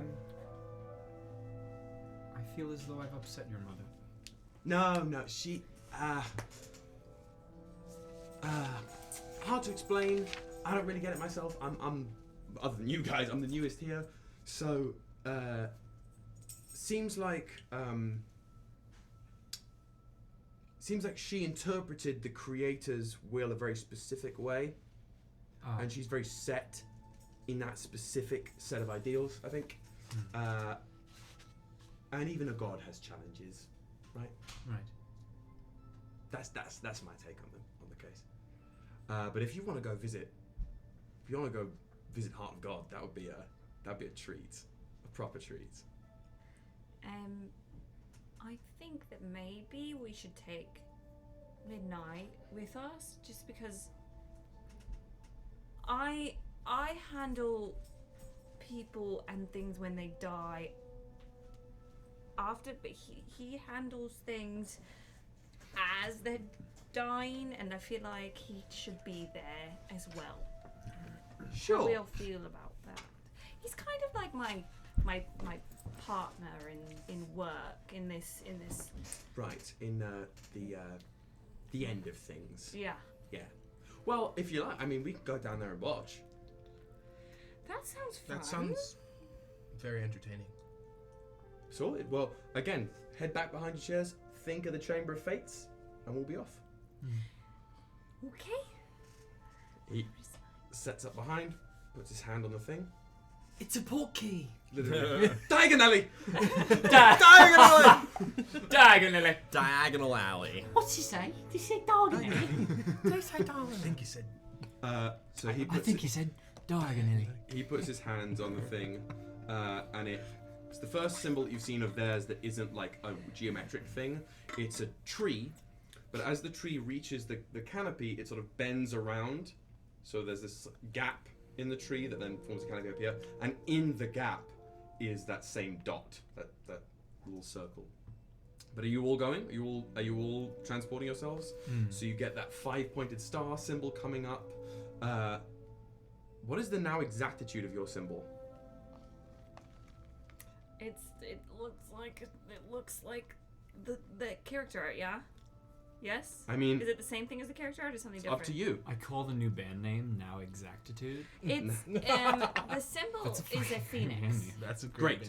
I think that's because the character art is spoiler alert, it's constellations. That's your constellation, but you might have like a symbol or a sigil that is separate from that. Yes. So it's the winged, the phoenix kind of thing. Yep.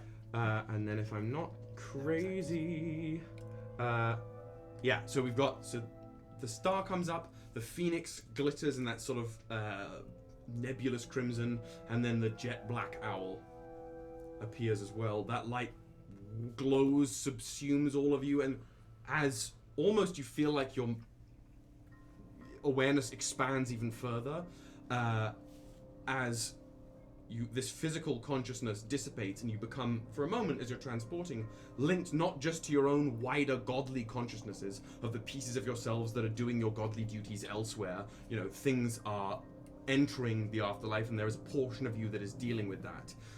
The act of gravity existing, you know, the pieces of you that are pulling at those strings elsewhere. Somebody on Regolus breaks down into a fit of rage, there's a portion of you igniting that fire, and you become momentarily connected to the wider breadth of your consciousness as you glitz through the fabric of the breach, the hearth, before reconstituting in this room. But before you get there, Midnight gets there. So as you put your hands on your chair, Midnight, and time moves differently, you've been there for years, getting your ass clapped. You appear into this room, this huge cubic room of a bunch of hexagons. That's all I see. And in front, in the back end of the room, you've got the bulk of Sindar, basically just wildly sparring against what is effectively a stone golem in front of her. She's just landing these precise blows, these almost like martial artist strikes before you watch her briefly almost like lose sense and just starts wailing on it until it shatters into little pebbles. And once you hear her, like, there's a flash of like aura around her as she calms down, and you see her physical form shrink a little bit, and the pieces of the crag of the golem dissipate and reform back into hexagons before she turns around, sees you. My sparring buddy. What's up? Want to go a few rounds? Sure. A question though, because you seem very in tune with this, and I, Sure. If you kill me, what happens? Well, do you want how much stake do you want in this? One of the stakes. Well, we can do this where this won't put us into the god sleep. Oh. Or we can do it where it will. How much you want to gamble? I say we don't do god sleep. I don't know what that is, but I'm assuming. I got a little briefing, and that seems like not. Sounds like you're a baby god. Wow! You're gonna go into. Do you were a thing down there once, right? I was a flesh thing. I sure. Sure. So, but that's the whole problem, isn't it? Well, maybe you don't understand, given that you're kind of the thing that deals with this. But when you're afraid to lose, you do better. Right? I'm not afraid to lose. You ever read The Art of War? No. If you're not afraid to lose, then why do you care about the god sleep? It's really weird. Because then I won't be able to do what I want to do if I go into god sleep. Well, you won't really go into god sleep. You'll just go home for a minute. I don't want to go home. You can give me a good reason why I should take it easy on you, then go for it. Oh, I didn't say that you should take it easy on me. I'm just saying that, like... Yeah, you know what? Fine, whatever. No holds? Sure. Oh, God. No holds. Great. Where do you want to do this? Well, where else would we do it? What do you want it to... Is there a certain arena you kind of like, certain style? That's awesome. It's awesome. Like areas in which I can move far. Sure, I have an idea. Tell me if you like it. And she stamps her foot on the ground, and as she stamps it, you hear this flickering as the hexagons flip upside down and around, and as they stabilize, you're suddenly in a completely different space. You're on, like, these densely packed together mountaintops. Like these peaks of mountains all really close together, with the brilliant sunset sky above you, the wind rolling through. This work? Yeah, that's fucking cool. Fine. Did you make this? Kind of looks like mountains I remember from my planet. Yeah, it's something like that. This room can be what we need it to be. And you wanted space to move. Nuts. All right, cool. Yeah. And it's around this point that sort of columns of light appear sort of next to you as Kirahan and your three other godly brethren coalesce into the room. Sindar looks at the group. Oh, are we teaming? Do you guys want to fight with me? No. We wanted to watch the slaughter. Oh. Well then, let me, if you want to watch, I mean, and she stamps her other foot, so one of the mountain peaks ripples with hexagons, and it becomes like, basically, the stands, right? Like, rows of bench-like seating. Midnight, you see Ünen float over to you. Midnight, I'm not sure if this is the best of ideas. You know, I don't super care. Like, I'm just kind of really, like you said, I'm a death. So why not figure it out more and with myself? I've been ever since I've been here, and I'm interested more in the study of it. The one thing that I could figure out more is myself, and I'm not saying that I'm gonna die. You know, it doesn't mean she's gonna kill me. You know, I'm not actually gonna die.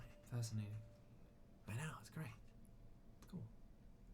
And you'll be there if I die. So it'll be great. We good to go? Let it go. Great. Let me know if you need to assert yourself or anything, but I personally gotta get in the zone. And she starts to vibrate, and her hair crackles and glows, and you hear the sound of splintering rocks, and with a whoosh of aura that just crackles and glows up around her. One arm rippling with wind, another arm wreathed in flame. One of her legs gets almost crystalline growths on it. Icicles crackle on another one, and electricity just writhes up the center of her core, sort of using the ends of her sharp pieces of hair as Tesla coils.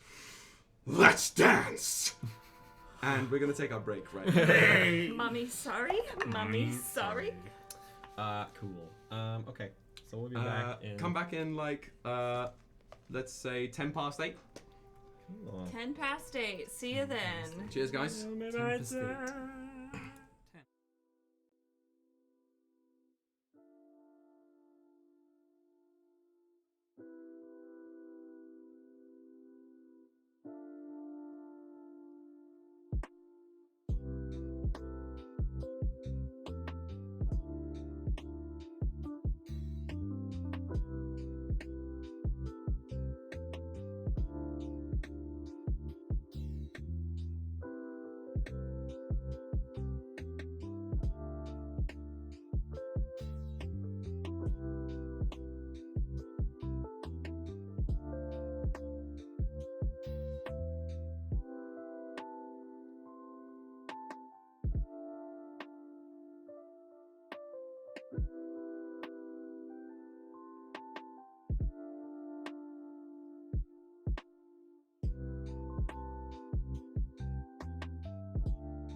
My name is Aurelius Zeff, the protector of Banon, a small whaling village on an island off the coast. I lived my life as anyone should. I cared for my friends, loved my family, forgave my rivals, and built a home to be proud of, a home worth protecting. One day, when I was out whaling, the weather was foul, and the gods' whims must have been wrathful that day, for they sent a wave, bigger than the tallest mountain on Banon, straight towards the tiny island, to seemingly wipe it off the face of existence. In an act of desperation, I turned my small boat and headed straight on for the wave. I wasn't driven by rage, or the lust for glory, or the pride of trying to best a divine being's whim. I was driven by the deepest feeling someone could have. Love. Love for my home. Those rivals I forgave. The friends I cherished, and the family I raised, for they all would surely perish under this Armageddon. So I gripped my harpoon, and I sailed directly into this beast of a wave, and gave up everything I am to protect this beautiful, insignificant village. I gave up my body, and the strength that I built my home with. And I gave up the memories of my life, my friends, my family. They all became strangers passing in my dreams. I gave up everything, down to my soul, and to spare this island, and to stop that beast from taking it away. And now, as the shepherdess takes me, I can only hope that my sacrifice is enough for the unfeeling gods to notice and spare this small village, this small, insignificant village. My name is Aurelius Zeff. I am a mortal, and I am no more.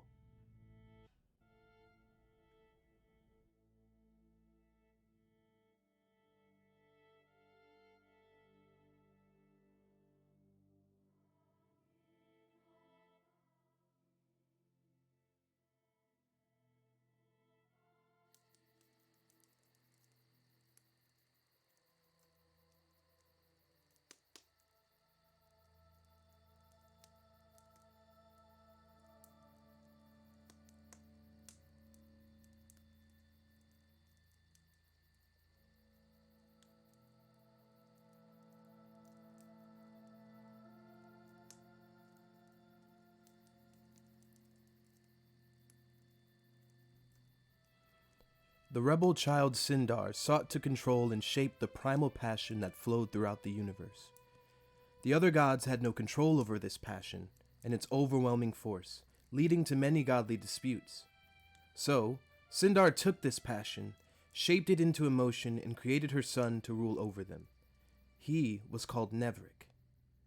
Sindar charged Nevrik with the power of passion, separating it into 5 base emotions: love, fear, anger, joy, and sadness. Each of these emotions were tied to 5 elements: the immovable earth, the flowing water, the burning fire, the fleeting air, and the striking lightning. Each of these elements came together to form Nevrik's home, the catalyst of all emotion. And Nevrik was the key to unlocking all incorporeal sensation in the universe.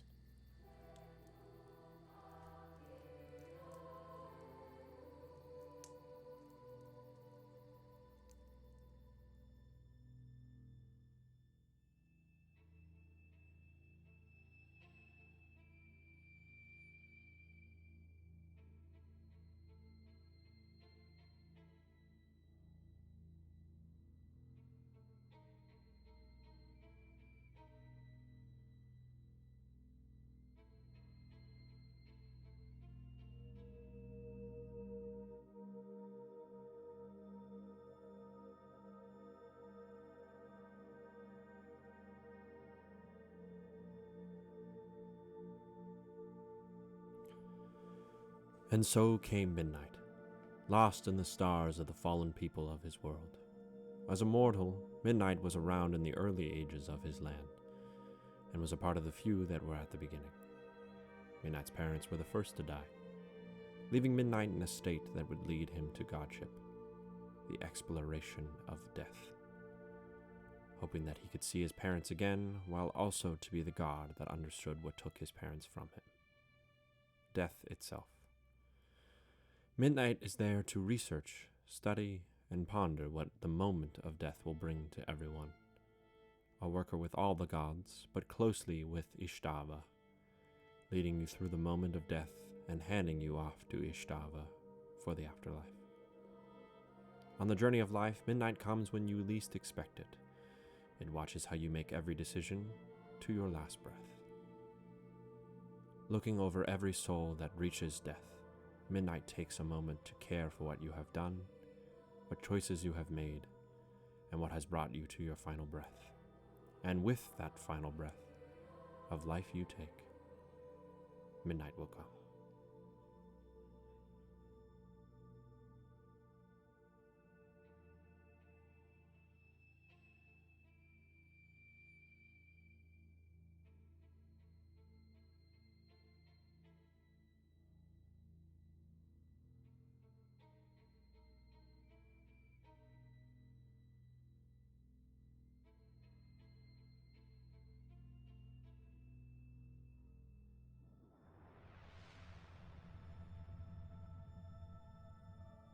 During the birth of Regolus, Uro created with it a messenger who would meet with the crucible and assist them with the maintenance of this blossoming new reality. I am Ünen, herald of Uro and god of force. In the beginning, my work was primarily with Kirin, assisting with the creation of the elves. Since then, I have continued my mission to help this universe grow and help the gods as they govern it, forever maintaining the vision that Uro had for his creation, and serving as linchpin for the forces of nature in order to maintain equilibrium.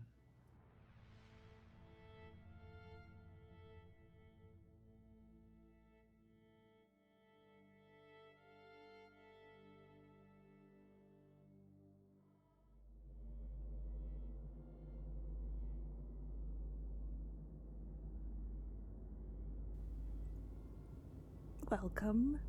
Don't be afraid. There's no reason to be. Let me start with telling you a story. Maybe that would make you more comfortable. But please, you're safe. This story is about the first person who died. So, when the first mortal perished, no place had yet to be created for the dead, except for the god sleep. This mortal came to the sepulchre of the gods alone and with no means to return to the worlds of the living. It was not a place for them. Yet, unfortunately, they were there because there was no other place for them to go. Fearing an eternity of nothingness, or worse, being discovered by a not-so-forgiving god, the mortal tore into the ether, desperate to escape. The ether tore back, filling the mortal with the vast potential that Uro gave existence. All that was before, and all that would come to be, ripped through the very essence of the mortal's mind and body. But the mortal's will was strong. So strong that once soul and vessel had been consumed by the void, their will remained. From the ether, something began to stitch itself together. The very fabric of the universe, combined with the mortal will, to endure, weaved a new being. A friendly face to meet at the edge of eternity. A shepherd to guide souls from what was to what will be. The new god, imbued with the spark the mortal left behind, fashioned a name for themselves. Ishtava. Ishtava carved out a piece of the god sleep for the perished mortals, for you. Ishtava made it for them to come for a final rest, or to be reborn into the next cycle. And while this creation seems very mystical, some focus on the peace and the comfort the god of the afterlife provides. Others fear the great unknown, which I don't blame them. Unknowns are scary, but a very select few believe there might just be something more to be discovered, even beyond the veil. Maybe one day we'll find out. Welcome to the afterlife. My name is Ystävä.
All right, welcome back to Regolus Genesis, Bards of New York. We're after the break, and in the first official day of godhood, Midnight has decided to test his newfound godly limits by sparring with the god of the elements, Sindar. So we are going to start as Nevrik, Ystävä, and Oonan watch from the stands. We're going to start with a roll, our first initiative roll, from Midnight and Sindar. I need y'all to know I'm much better plus initiative now.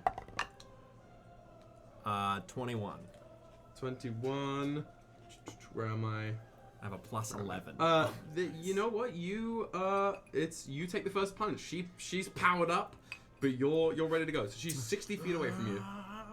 Cool. I'm going to first kind of not just take my carrot and flip it upside down and put it in the ground and kind of twist it and leave it there. I'm going to run my full 60 feet towards her. Okay.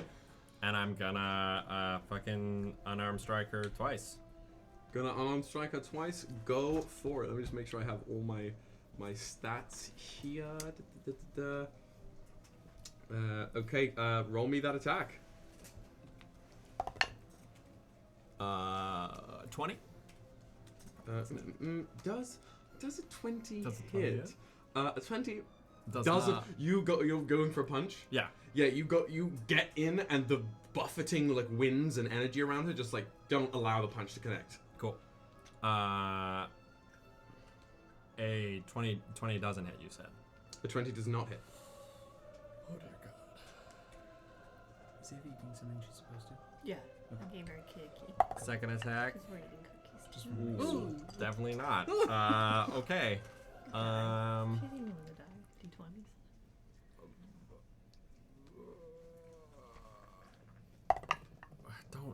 Don't mess with me. Cool. And okay. As a bonus action, I'm going to stunning strike. Stunning strike. Okay. Or that's a reaction, right? Nope. It's an attack action. So if you can attack as a bonus action, which you can, you can use one of them as stunning strike for a key point spend. Nemi has just redeemed Mode of Inspiration for our good boy Dan. Okay, so you're you basically, you throw those first couple punches and they miss, but even in the missing punches there, you can sense the power of the being in front of you, and you can feel your own. You're not just some nature spirit anymore. You are a god, and that godly power is kind of intoxicating. So you can take, you have that D6. one D6. D6. On any roll except healing. Cool.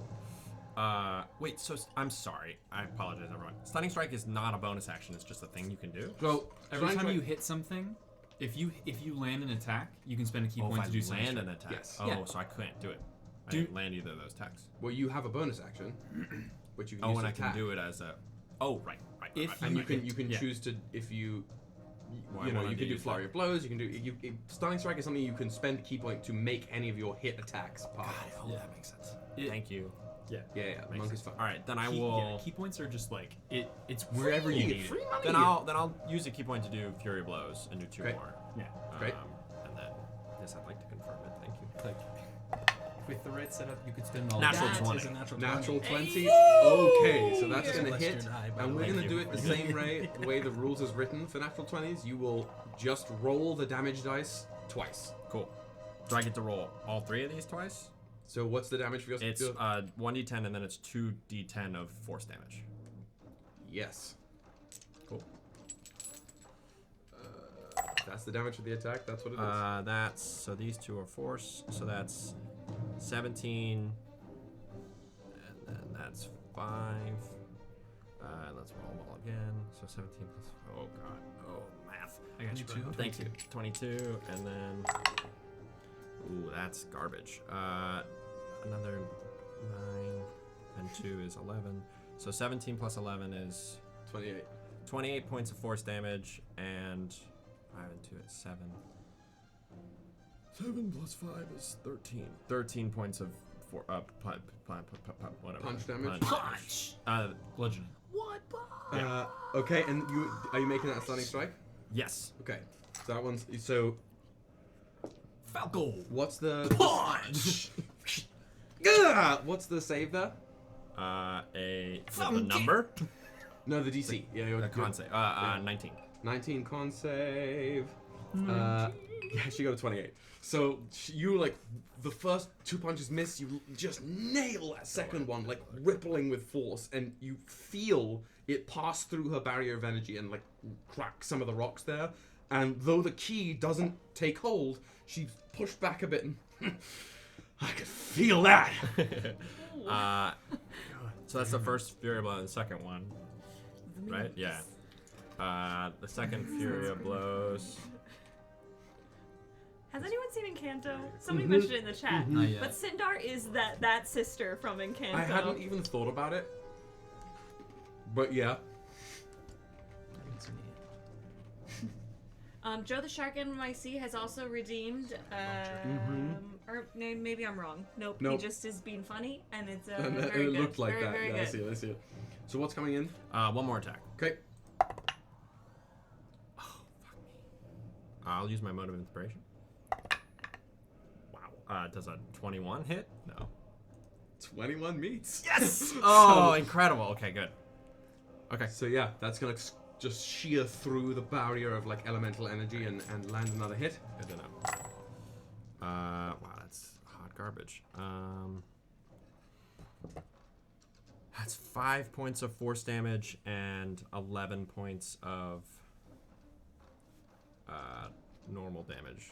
So 16 total. 16 total. Great, excellent. Doing my quick maths. Yes, very good. Okay. And then can I use another key to step on the wind and dash back 60 feet? Do you have the bonus action? Yeah, use my bonus action. You cannot do that then. It's dashing out. That's bonus action. Okay. No. So you used your bonus action to make the flurry of blows, right? Right. So, and Step of the Wind says instead of having dash be an action, you can use a key point to convert it to a bonus action.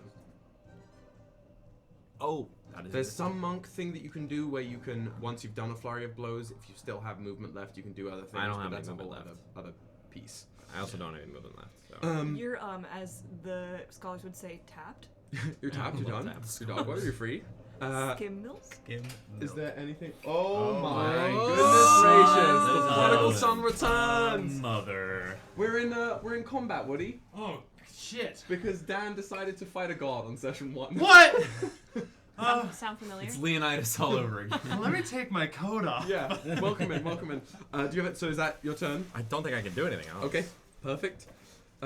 Rest in peace. After you hit those two Rip two in shots, pieces. she's like, "Oh, I like you." As she brings down one of her fists upon you for one of her slam attacks, because I think she's just gonna start easy. Well, I missed something. And yeah, she's gonna start easy. Let's go just fuck. There we go. Does a 34 hit? Yeah. Holy. What is your armor class as a monk? 20? Okay. Drew, would you roll me a d6, please? Yes, I will. Do you have a plus? That's a 5. It's a 5. Give me 1 second. You have like a plus 16 to hit? Yep, that's exactly on the money. Plus 16. It's not terrible as far as like... No, that's wild. Okay, so as this fist is coming down, her body like ripples with aura, and her fist just electrifies. And as this craggy fist lands into you, she deals 60 points of lightning damage. 60? 60. You said. 6-0. Wow. Oh my god. I'm just wallop. She's then going to come in for her second attack. That's a crit fail. Crit fail? That's a crit fail. Incredible. So she whiffs the attack, and it just lands, shatters one of the pieces of mountain right beneath you. She looks up towards you. Oops. And with a flash of her eyes, there's this sort of like little tornado around her, little crags of rock that ripple as she uses her final round action to teleport. How far can she? Oh yeah, she's gonna just teleport 60 feet back to the back end of the mountaintop, the farthest one. And as she lands there, she just like, come on. We can find a place for you. Come. You might have to grab a chair, buddy. I'll grab a chair. Yeah. I brought my rice. Woody's gonna My rice. econ My that. rice. And as we go to round 2, my god's in the stands. Anything from you guys? Any words of encouragement? Anything at all? I'm going to use the end of each round to give you guys a moment. Because you're here, you're spectating, you're watching. No one told you couldn't do anything. Oh. So, during the fight, whenever... I almost called you Leonidas. It feels like It feels like it. Whenever Midnight does something good, then I shift forms just a little bit to be a bunny, and I'm cheering on Midnight.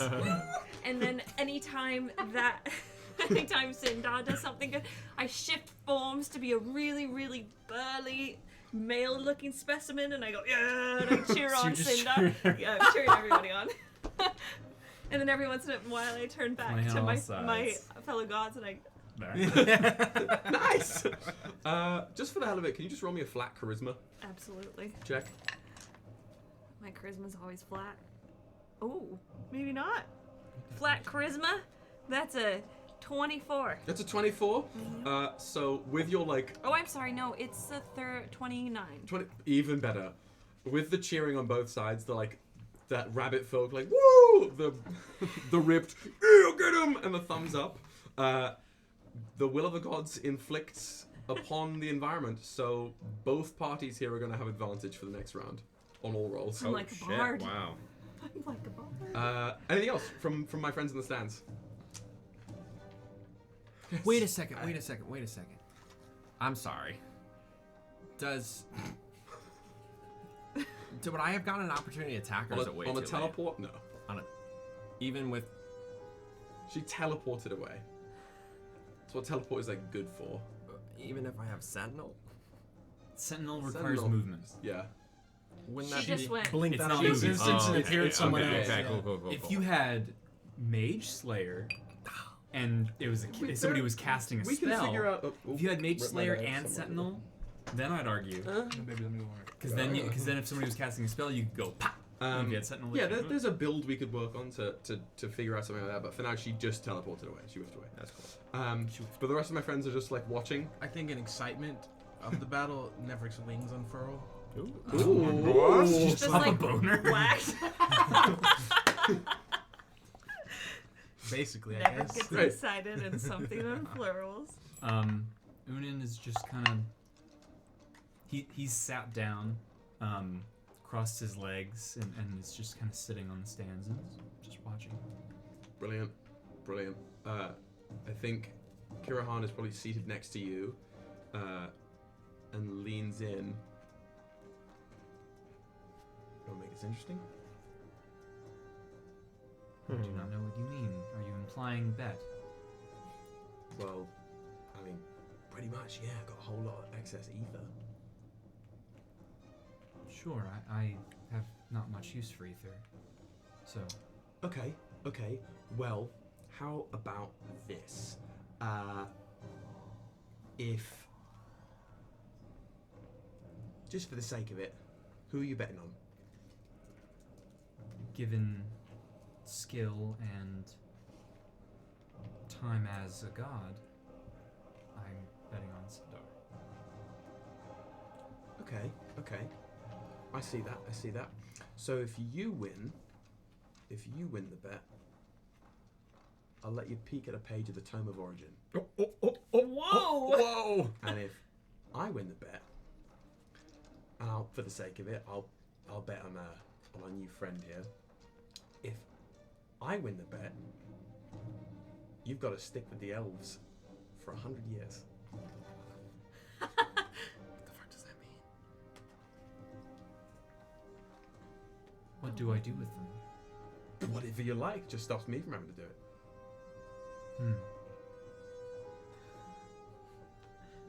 Okay.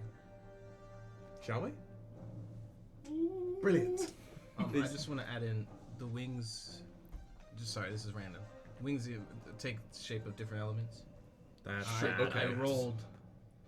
Oh, you rolled for 5, the day, so it's lightning. It's lightning, like the attack just meant. Wow, that's very rock and roll. So as you shake on it, Kirahan sits up straighter. Midnight! What's up? I'm rooting for you! And he clicks his fingers, and you glow with this little aura. And for the next 24 hours, you have classic godly legendary resistance. 3 times a day, you can just turn a failure into a success. I believe that the exact... What is... You're like a dragon. I'm like a dragon. What is it called? Where is it? If you fail a saving throw, you can choose to succeed instead. I did not realize we were allowed to assist. Didn't ask. We're gods. There are no rules. We make them. I need an Oreo. Okay, top of the round 2, we go to you, Midnight. I am going to, as my action, I'm going to spend 4 key points. Okay. And I'm going to use Empty Body so that I become invisible and gain all resistance to all damage but force damage. Delectable. So hold on. Let me get, bro. I have to look that shit let me up get again. rid of 4. 1, It's Ultra 2, Instinct 3, is what it is. 4. Now, anytime Oonan hits you, is it force damage? No, it's the damage. He just did lightning damage on me. No. Because Oonan is the god of force? Oonan. Yes. Mm. I believe for the most part. It depends on The what I'm body- hitting you with. Oh, so you're also invisible. Oh right yeah. now. Yeah. Yeah. Okay. That's my action. I'm Yeah. going to use my movement to go. I become invisible. Use my movement to. I did this in my head. It was better. Go back to my carrot. Okay. So Pick 60 up- feet. Pick out my carrot. What a sentence. Then I'm gonna dash as my bonus action. With a key point. No, Yes. just a bonus action. Nope. As It's a only- bonus action, I can. Oh, that's as a rogue. Yeah. Oh, okay. Then I maybe don't want to do that. Yeah, I won't do that. You probably want your carrot, right? I want my carrot. But I'm not gonna use another key. Gotta have that carrot. Not gonna use another key.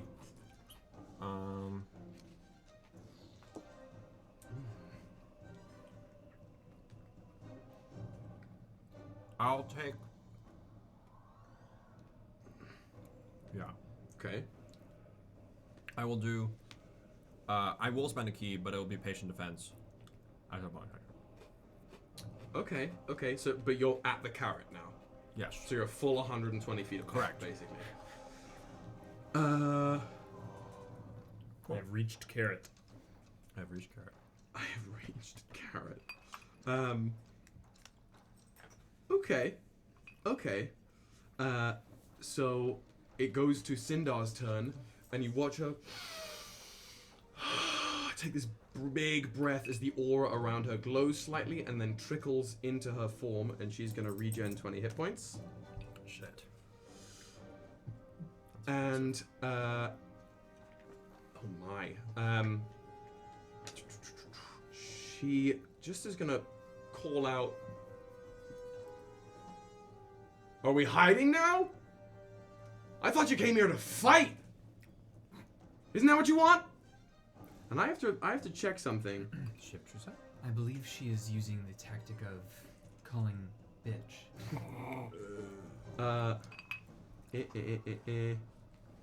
Yeah, so I love the fact that since she knows you exist, she can still make attacks against you. They just have disadvantage.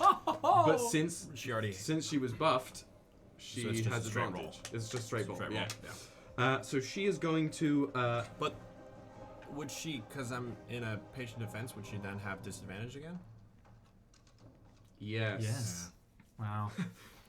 How the math. tables have turned and turned and turned. It's like Uno reverse. So she is going to she's going to hold up her right arm, the one that's crackling in fire, and just unleash this like part of herself across the battlefield.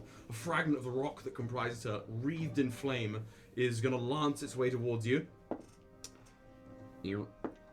That's a 20. Yeah. To hit. Yeah. Does a 20 hit? Just, I believe, right? Yeah, just. Okay, so as this flaming hunk of rock hits you, that's gonna do what is that? 11 magical piercing damage. Is this a projectile? Yeah. And 26 points of fire damage. Can I So use my reaction to deflect missiles? Yes, you certainly can. That's what I'll do. You certainly can. You have to roll for it. Is it a key? Oh, it's a key to send No, it it's a back. reaction. Yeah, it's a key to send it back. I'm not gonna do that though. So what do I roll? It's a lot of different things. Let me just get to it so I can. Oh, here we go. It has to do with your monk you have to roll Yeah. 1d10 right. plus your dexterity modifier plus your monk level. So it's 1d10 plus 25. Yeah. Oh, 26. So the total damage is what, 30 something? So And you subtract 26. You subtract 26, so the total is. You subtract 26, you don't take the fire damage. So you're basically, you just grab it right as the tip of it like scratches against you, which was 11. So you take 11 of that magical piercing, but the flames dissipate as you catch them and sort of knock it away. Right. That was her first one. She is going to launch a.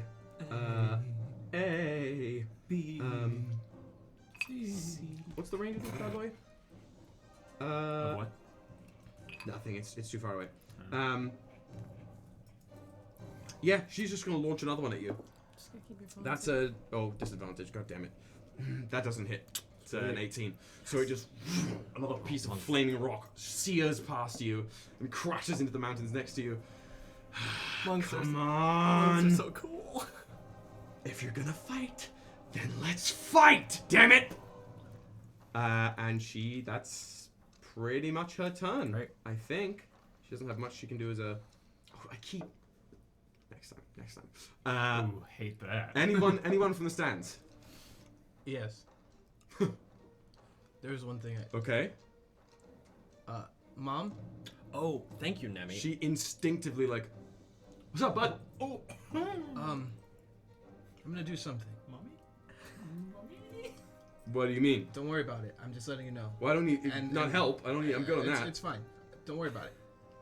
I'm going to use the Don't help me. sacramentum. There are mountains, right? Yeah. I'm draw the symbol on the mountain. Do I see him do this? Yeah, but it's technically the stand's turn right now. Oh no, are we about to get into a full fight? Get right. This You is see it. This is Are you the, helping? Are the you malice helping your of the mother or palace. me? So are you're doing this, yeah? It stands and Okay. start hitting So fans. you let me just make sure I have the spell here. Where are we? We're in the danger we're room. We're in the danger room. Thunderdome. Oh, the X-Men X-Men danger in danger room. So yeah, you draw your little 5-pointed star sigil on one of these mountain peaks, and the magic in the Chamber of the Fates does work as it regularly does, and the piece of the mountaintop, as this earth elemental just like erupts from this mountain peak. Welcome to epic level, I guess. I need to minimize these guys and plot the earth elemental stats. Give me 1 second. Dan Zargaria is asking if you'd already used your mode of inspiration. I did. Thank you, though. It was as those who have watched me play this game before, I can't roll So for shit. it's gonna go next turn A nat 20. after Sindar, but before the stands. Okay, so then you can do whatever it was, but it's just standing there, basically right at the back. It's on level with you. Basically, it's like 30 feet away from you, Is it? but it's fighting? standing there right now. So I'm doing anything right You now. don't know. You don't know that. I don't know. Any other bits from the stands? Of course. Okay. So, I get up on what I imagine is railing, and I'm holding onto a pole, and in like my best mimic of a crowd, but with just my voice, I'm going fight, fight, fight, and I'm gonna cast Blade Barrier, so it closes them in towards each other. So it's now a circle that they can't escape. Oh, no. What's the that's ring of not- That's not. Big time. That is not. Shit. Fuck. Okay. Spider boy. Come here, 100 foot buddy. long, 20 feet high and 5 feet thick, or a ringed wall up to 60. But because I have spell sniper, does that make it longer? What's the exact It's word? range. No, it's the range. Yeah, I think it's. Spell sniper is an attack roll. Because I'm gonna rule of cool this, and I like this. I'm gonna. Diameter is the whole thing. So basically, your magic is gonna mingle with the Chamber of the Fates here, and the hexagons are gonna sort of ripple and combine with it to basically push them into the ring. It's gonna be like in Spellbreak when the when the gets, storm like, smaller closes. and so, yeah, that's what it's gonna do. The storm. So Honkies, I see honkies. the Chamber of the Fates mingles with this blade barrier and pushes both the invisible Midnight and Sindar closer together, surrounded by this rippling, ringed 100-foot tall, 100-foot long. It's 20 feet high. Oh, so it's 60 feet in diameter. And 20 foot high blades. Are we round one? So you can see over it. You've got visual. Got it. It just looks like a wind farm. But now Midnight, you are now 60 feet directly away from Sindar. You're still invisible, but there are blades right behind you. You take a considerable amount of damage if you try and pass through the wall. So, last acts from the stands? How far am I from them? You are just about. Let's call it. They moved in. It's 120 feet. They were here. It's pushed in about. Oh, the math is so bad. Just about 45 diagonally. Damn. Okay. I mean, no one's telling you have to stay in the stands. I know. I'm just out of range, but I didn't want to. Okay. Ünen floats up and slowly kind of moves over the barrier and just rests in the air within 30 feet. Okay, just like taking an extra like Dr. Manhattan. I tire of these people. Yes. Watching over. Love it. But I'm engaged. Yeah, or watching. I have skin in this game. Kira Han is like 100 sat years. back in the stands like it's gonna be a good few centuries, I think. Top of round 3, midnight. Still invisible. Fully. Are you? Yes. Why would I not be? How long does empty body last? 1 minute. Then yes. Or until you attack. Definitively. Right? Until I attack. Invisibility. Hang on. Is that how Rules this pit works stop. too? Rules pit stop. Rules pit stop. Is that how this invisibility works too? I never played. You empty body. You spend 4 key points to become invisible for 1 minute. Not under the effect of the spell invisibility, but you're invisible for 1 minute. During that time, you have resistance to all damage but force damage. It's a fairly high-level monk thing. Fuck yeah. Level 17 monk. Impossible to see other than magic or special sense, purpose of height, blah blah blah. Location can be detected by any noise it makes. The way it's worded tells me that you are just invisible for a minute. Wild. Fuck yeah. Cool. All right. Okay. I will then go my 60 feet next to the. I would like to go to the side of. Who am I fighting? Sindar. So like, not just like directly in front of her, Multiple but people like now. next to her side, next to like on her shoulder side, basically. Yes. Yeah. She's got her back up and against then, the blades as well. Fuck it. Fuck it. Yeah. I will use 5 key points. Okay. And do Touch of the Long Death for 10d10. Okay. What's the save on that? Is there one? I don't think so. There is. You have to hit. Oh. Do you have to hit on an attack? It says. Constitution Constitution saving throw. Constitution saving throw. Yeah. Okay. I'll roll that save. Do you have to touch? Yes, I'm touching her. Touch me, baby, tainted love. Are you reactioning something right now? Okay, tell me, hit me. All right, wait, no, I it's can't not. believe we're here on day it's one. Not it's not a roll, right? You're not rolling to touch her. No, it's just a touch. Mommy. Okay. Roll for a touch check. Never mind. I guess I can't do anything then. Question from. Or I guess soft magic. The peanut gallery. In one moment, what's the? Does Sindar look like Hannah Waddingham? No. That's okay. Sindar looks like. Sindar kind of looks like that sister from From Encanto, Encanto. but made of stone and energy. The sister from what? Encanto. The New super Pixar strong movie. one. Oh my god, Mom! She's big. She's big. She's my actual mom. She basically, if you took all the different Genasi and put them into one person and made them absolutely like roid raged. Yeah. Give him. That's what you've got. Give him Okay, sorry to interrupt. Please continue. Say again what you're talking here? So I wanted to use my warp ability, where I could make it so that an attack roll would have like but if it's not an attack roll, I think that. But it's still like a. I think since the onus is on the person getting touched to like withstand this one way or the other, I can see that working in other situations, but not particularly this one because necrotic energy is surging into Sindar regardless of whatever she does. Got it. She rolled. It was a 10 at one point, which goes to a. Where are my stats that I'm using? This is not the right page. Goes to a. That's not the right stats either. So many stat blocks for these gods. What's the save? Constitution, you said? Yes. It's a 19.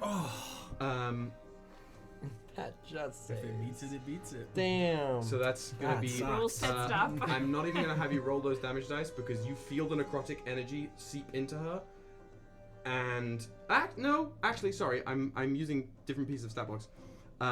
Still roll me that damage. Okay. I don't add. No. No, it's just the raw. It's you did 5 key points. So it's 10d10. Yes. Yep. It is. 10d10. 55. 55. Halved is what is that? 25, 26, 27. You half that again because she's resistant to it. Down to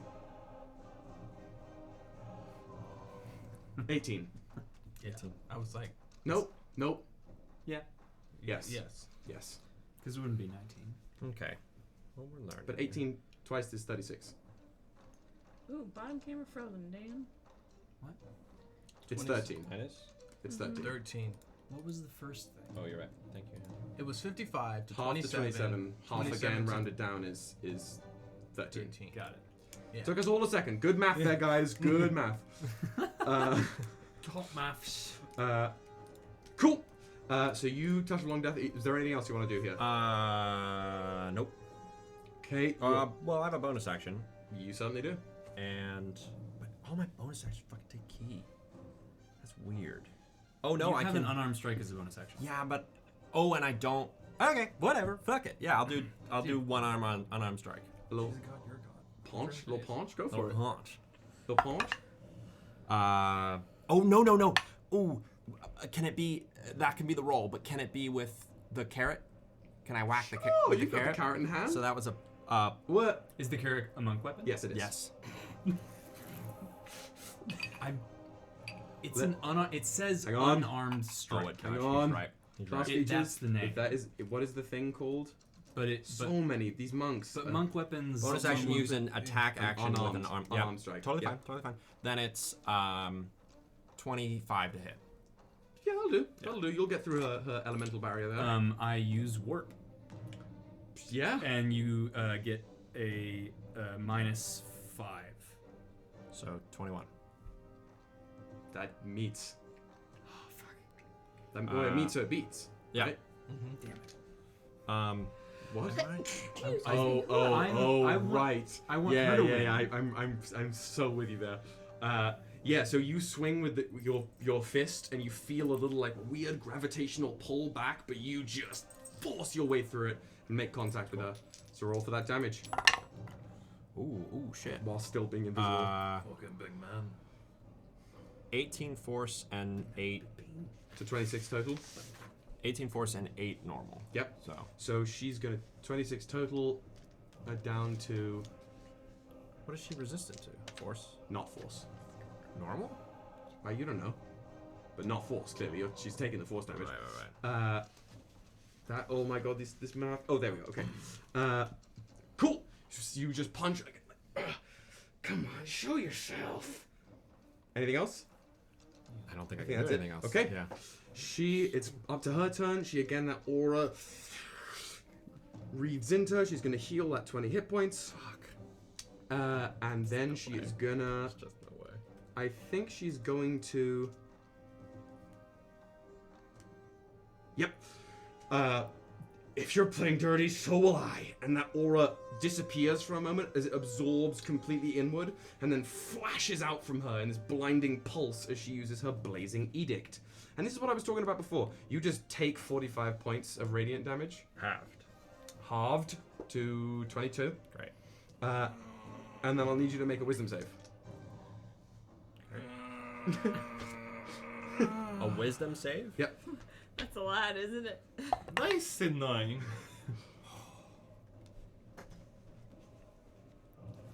Critical fail. You know you have that ability where Kirahan- you can Kirahan's like, succeed a Come save. on! Wait, how do I have that? Because Kirahan gave it to Kirahan you. gave it to you. You have it 3 You have times. legendary resistance. Oh, I'll use You my are a legendary dragon. resistance. So I do it. So I do Yeah, it. so you just like basically you feel this like force, this pressure Oh, that's huge. press in on you, and then that like little sort of tingle chiming with the bells in the back of your head, and you just shatter the pressure. So it's one use of your legendary resistance gifted to you by Kirahan. Cool. Thank you. I think she is going to. That's all she can do in terms of. Oh, I forgot again. It's okay. It's okay. It's okay. It's first time. I wasn't expecting to fight as a god today, but we're doing it. To the stance. Oh no. To the earth elemental. What's the earth elemental doing? Well, the earth elemental has tremor sense. Oh, fuck. Are you attacking me? You monster. You think he's gonna throw hands at his mom? Have you ever seen the Fast and the Furious franchise? It's about Family. It's gonna have to pass through the wall of blades to get to them. It wasn't not in there? No, because it was out by you in the stands, and the wall of blades pressured them in. Well, I'm next to it, right? Because I just drew Yeah, the you're symbol. right by there. It's what, 30 feet to the wall, and a good few more feet away from invisible. And this is a... But he can sense it, and it can make those slams at 10 feet. So it could get. What's the movement there? I just looked at it. 30 feet. 30 feet. It could also burrow at 30. Yeah. Oh, so you can just go straight under it. Yeah. So you should be able to get to reach him. Okay. Yeah. Okay, so You're ludicrous. you burrow under the wall. This elemental you order under the wall of blades, and then up near as it just making its 2 slams at midnight. Okay, then it's roll me the d20 with a +8.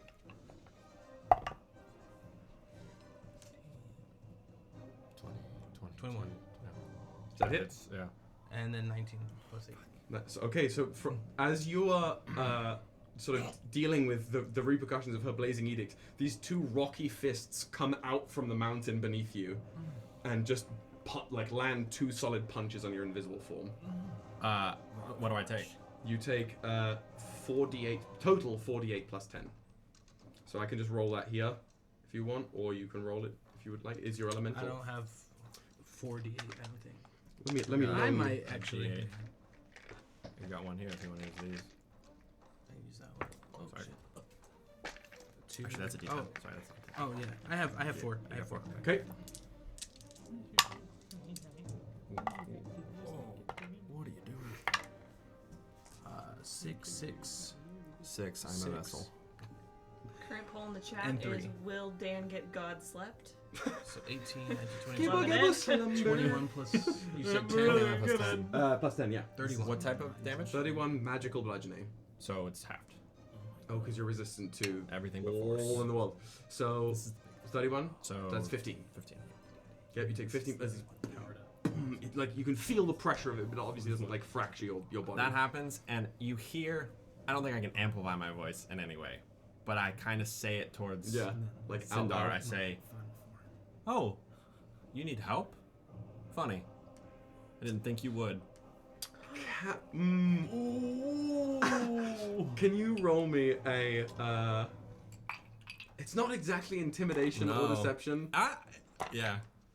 I'd just like a charisma roll from you. Okay. At least it's not Leonidas. A persuasion. Yeah, I'd say persuasion. A persuasion. Because you want a it's certain for reaction. A goal. Yeah. Yep. Fuck me. Roll like garbage in a pail. A 6. Garbage in a pail. So you see her tense about it a moment, but as she's looking down at the rock arms up to Nevrik in the stands, fucking rocks do what they want. Okay. She says. Dan, you have another inspo from Zagari. You got the entire chat backing you up. Yeah, what up? I mean, I'm I don't have. I have another one. Can I use it now? Can I use it on what I just rolled? No, you just rolled it. Great. Any other things from the stands this time?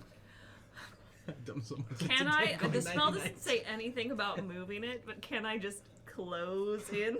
Oh my Because we're in God. Fortnite? Fucking sure. Fortnite. Because we're in the danger room Fortnite? Absolutely. I'll say you can push it in by a total of 10 feet around. I'll Please. float down with it. Just some random Okay. shade in the stands goes, yeah, kick that bunny's ass! Fuck that bunny! Hit him with the chair! Right. There's an echoing sense of there's a presence that clearly is anti-bunny from somewhere in the Seems stands. like anti-bunny. I do that, and then I cast prestidigitation to sound like it's all full of people. Right, like a cheering. Yeah. Sorry. Football is life! Okay. We go to the top Macho of man round with a 4. Oh. Is there something else you want to do?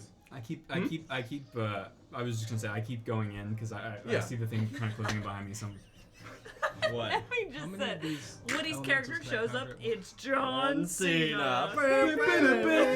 Well, if you read the Sacramentum, as long as you're not concentrating on any other spell, you can summon. You can keep summoning them as long as you have the materials. So there's air here. There is air here, yes. Air does force damage. I'm sorry. Okay, I'm so gonna summon it. you do the little ching ching ching ching ching in the air. It glows and the air like compresses and whips around that sigil, breaking apart the sigil, but using the light of it to form its being as a living tornado of an air elemental floats down just around the edges of the ring. Again, it will go at the, it was just summoned, but you are literally avataring it right now. Okay, top of round 4. You've got the arms of the earth elemental coming out next to you. You've got Sindar next to you, an air elemental above you, and the ring is closed in further. Okay, I'm going to just attack. Hold on. Oh, good. So I guess it goes in technically by 5 feet on each side, everything for a total of 10-foot lot. Would you say that the carrot has reach? I would say, what does a great club have? Not reach. Not reach. All right. Then I'm going to kind of maneuver myself in front. Not that she knows that, but so I'm not by the fucking spike things. And then I'm gonna attack twice with no. I'm gonna use 2 charges on the carrot. I knew it was coming.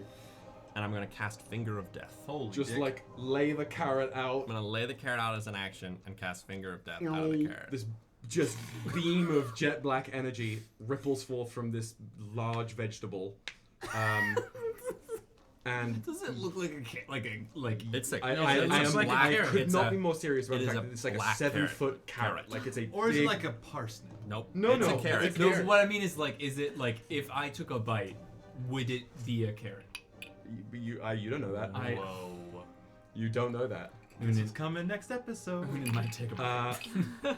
So what's the save? Is that a I carrot? think it says it's a Finger of Death says it's a Constitution save. I had to Google the spell. I'm curious. Well, she crit failed. Yes! So she's going to do one of her 3 legendary resistances for the day to succeed on it. Just let that aura shatter around it so it mitigates some of the necrotic beam. She's obviously still taking some of that damage, right? She takes 7d8 plus 30. Halved. And then halved And again. then halved again. Fuck. Okay, I should stop doing necrotic. I don't know what I'm doing. But I'll roll it anyway. It's 7d8. Where's the d8 on here? Are those d8s? Yeah. Oh, daddy. It wasn't my choice. I didn't set this up. I understand. Do we all get resistances to stuff or no? We can talk about that. Not. Okay. 60. I think it will. Yeah, that's 30, next time. 15? Level 2? Hmm? Level 20? 60 total. 30, 15. 15. Yep. Takes 15 points. 21, go to 22. Down to. Okay, excellent. Bonus action.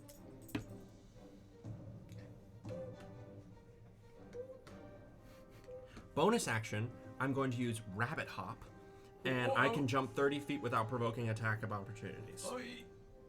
Damn. Big legs. Yep. Big feet legs.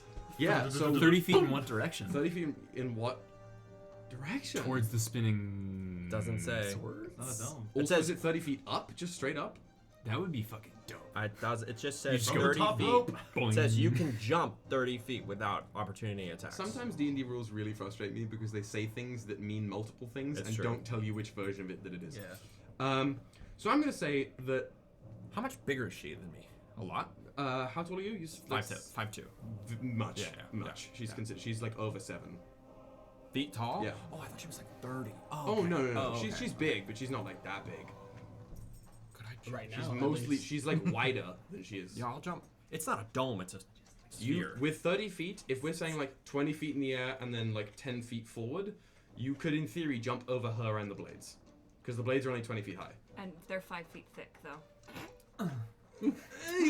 Could I with 30 feet total, it sounds to me like it's 30 feet of jumping, and we can either decide if that's rule of cool. Maybe, yeah. I think it's we're gods, right? We're playing a little fast and loose with the rules, so you can use a combined jump. It's basically a 20-foot high jump and a 10-foot I also have my long movement. I have my movement left. I haven't used any of my movement. Yeah, so sure, yeah. but.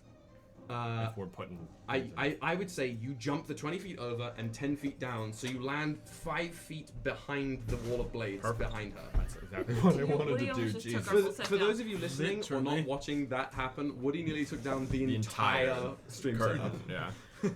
Do you go over the blades like those pole vaulters do in the Olympics? Yeah, you're like but you're feet a big first thing, fucking bunny. But I'm a big owl bunny. It's like the head and Yeah. Cool. Your little bunny Okay, tail so you're just 5 feet on the barely other side. crests over it. Sindar's turn. Can she tell where I am? I don't know. She has a vague idea because you're making noise. Did she hear me jump? Yes. It's not like invisible jump. It doesn't you're not in a bubble of silence, right? Any movement you do makes silence. Silence. Blah blah blah blah. So she knows that you've just gone somewhere behind her, right? Vaguely.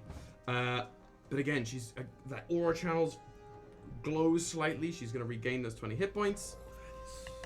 Can she do that every turn? Every single turn. Fuck me. All right. I'm done for. That's insane. It's what it is. Okay. Yep. Stop running away.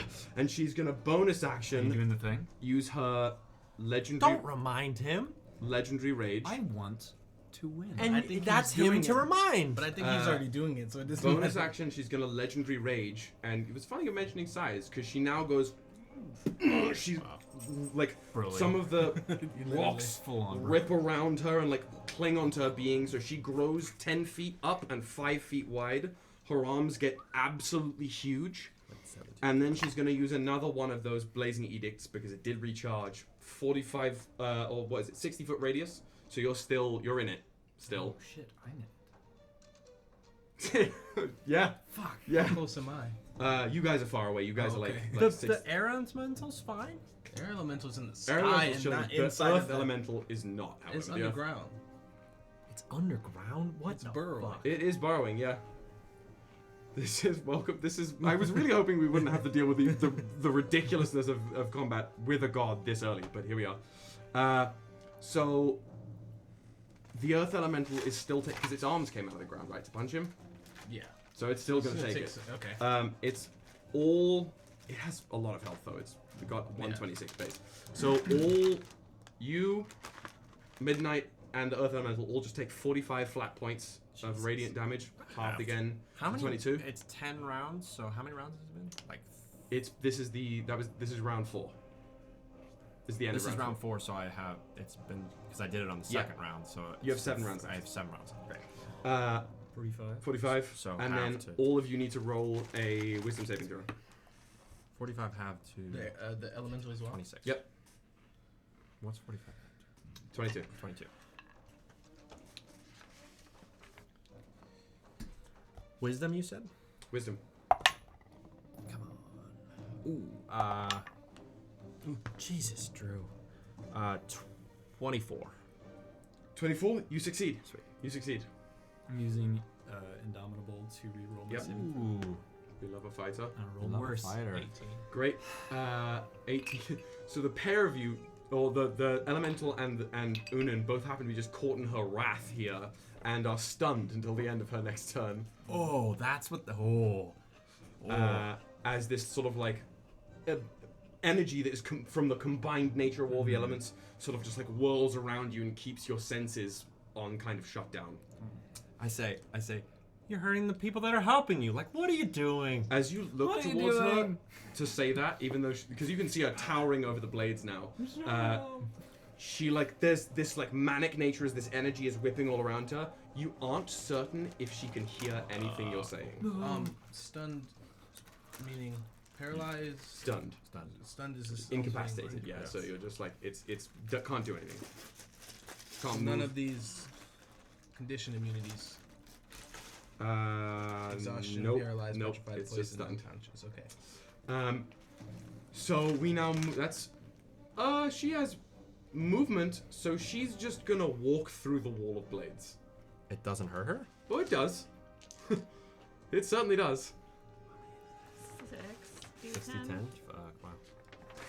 She's just like, just walking through. She a barbarian?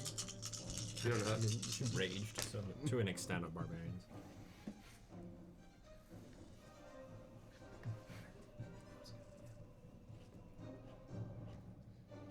Ew. Oh. I did that on camera. You did. I did that on camera. I gave you my bank information. Have we edited that out from the upload? I changed my account stuff, so. I know. It's still there though. Just for that one. I changed all of them. Except for like, I don't know. My Pornhub subscription? I don't know. Wow.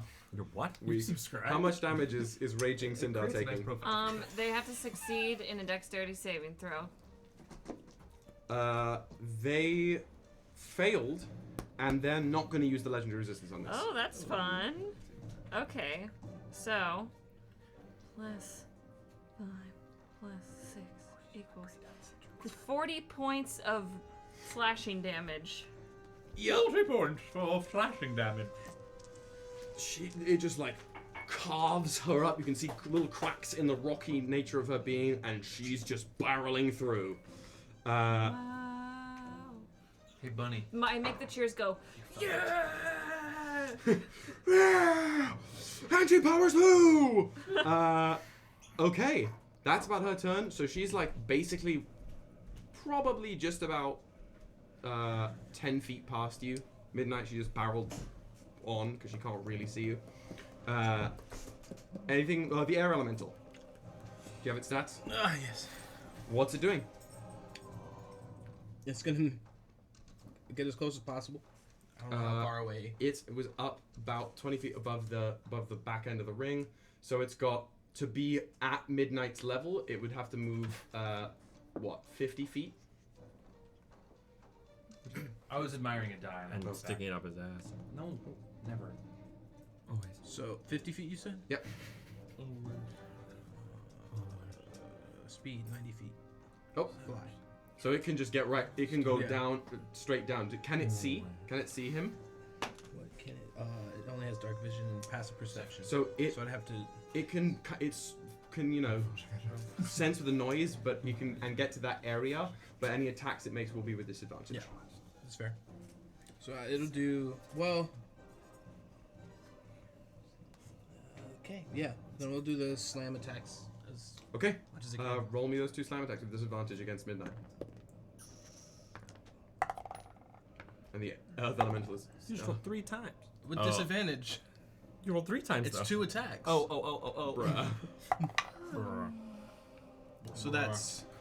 Bruh. I am Hercules. Oh, sorry. That's the attack. That's plus. Is it the same? Plus 10. That was the. Plus 8. Sorry. That's 23 for the second attack, and the first attack was 12. 12. So the first slam misses, just whipping through the air, but the air elemental sort of like wisps of itself, can sort of pick up the general area where Midnight is, so that second wispy slam is going to connect. So roll the damage on that one.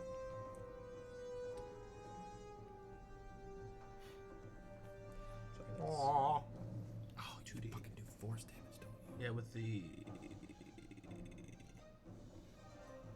Are you good? Sorry, I was trying to remember what the. Well, good thing I. Yeah, really. 2, 3, 8. Okay, fine. God, it's that level. Okay. Finish him! Cooking. Okay. How you doing, Dan? Great. Excellent. Amazing. Love it. Love it. Absolutely love it. Anything else from the stands? I know you're stunned at this moment. You're still like... Oh. Well... Oh, well, it's moved now. Damn it. Well... You have a res? Med pack? Med Do I have a what? Just... Ystävä just starts doing the floss in the stands. Hello. Okay. Do you want to move it at all? The DM will allow me. In this specific room, I will allow it. Okay, I would like to move it and make it smaller.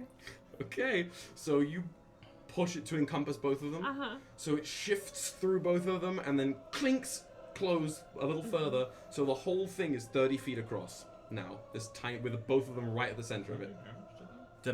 I'm not in the... I'm not in it anymore. Well, she just moved it. To encompass both of you. She pushed it. Did it hurt me? Well, that's what I'm figuring out now. It says for the spell, when a creature enters the wall's area for the first time on a turn. Yep, that's dexterity saving throws from each of you. I mean, Aaron's month. Yep, Aaron's my last two as well. Okay. The Sindar failed, and she is again hyper focused on this fight, so she's not gonna resist What kind of damage is this? It's magical slashing. 30. 30, that's a success. That succeeds, yes. Do I have to do it? No. You're up in the air. It's moving away from you. Got it. So 39 points of damage total. So you'd take half of 39. And then 19 half again. of that. So it's 38 is down to 19, which is down to 9. 19. 39 points of damage was the total. So whatever. No, 19 is you does have to it meet or say- beat 19. I rolled a 19. Okay, so Okay, you- that's what I was yeah, asking. You Yeah, take my bad. 19 halved, and then Sindar's taking the full 39 points of damage. So half damage was 19. No. No, what was Yes. half the damage? Half half of 39 is. Yeah, 19. Okay. Oh, yeah, 19. you're right. All the same numbers. Numbers. Wow. Yeah, there was a lot of 19s going on. I was like, and then I floss. So you watch this thing shred the people you've just met and Exactly. Nevrik's gonna fly with his elementals there. He's only gonna summon these two. He's gonna just fly back to the stands. Okay, and okay. Just cheer on. Chill, his mom. floss. Yeah, you know. Just, She joins in. Okay, top of round 5. Chaos. Cool. You're in the ring, pinned in with 17-foot tall raging Sindar. I'll do that. Not now. I was thinking the same thing. I have hemorrhoids. Actually, Megan, I can sit anywhere. Hemorrhoids. Hemorrhoids. I have suppositories. So where is she in relative to me? Just 10 feet in front of you. Great. I'll just attack her twice with my fists. Okay. Great. Or, yeah, because she's... You should write a book. About me? Just Great. about whatever comes out of your mouth. I'm trying to decide if I really want to get into this. 26. 26 to hit is going to hit. I get to see the first page of the what now? The Tome of Origin. That sounds cool. Oh, what the fuck is that? I would 15 cheat. points of force and 12 points of bludgeoning. Or fist, whatever. 15 points of force and 12 points of bludgeoning. Right. So that's a total of 15 plus 12 is 20. 27. 27. Great. Amazing. That's first hit. Second hit. Fuck. Does a... Oh, can I do stunning strike on that one? I will allow it. Okay. It hit, and you didn't tell me what this roll was. Daddy. That's fair, I haven't. So yeah, stunning strike. Oh, so the that's a it's con save, right? Yeah. So 26 to hit. Yeah. Yeah. And just then the punch again. She's now only every time you punch her, instead of like being hyped, whop. She's gone non-verbal at this point. Second one, I don't. The second one I don't think hits. I rolled a 3 + 11. They're just like cracks against the barrier. And then, my stunning strike was my bonus action. Nope. Okay, so then bonus action, Fury of Blows. Great. 2 more attacks. More like furry of blows. Am I right, Right, ladies? hey. 28. 28. That's gonna hit. Okay. Oh, balls. 6. I know, it's cool. 6 force and 6 normal. Okay, 6 force for 12 total. Yes. Okay. And then second one, 25. 25? Yeah. That's gonna hit. Yeah. Ooh, 10 force and 13 normal. 10 force and 13 normal for 23 total? Yeah.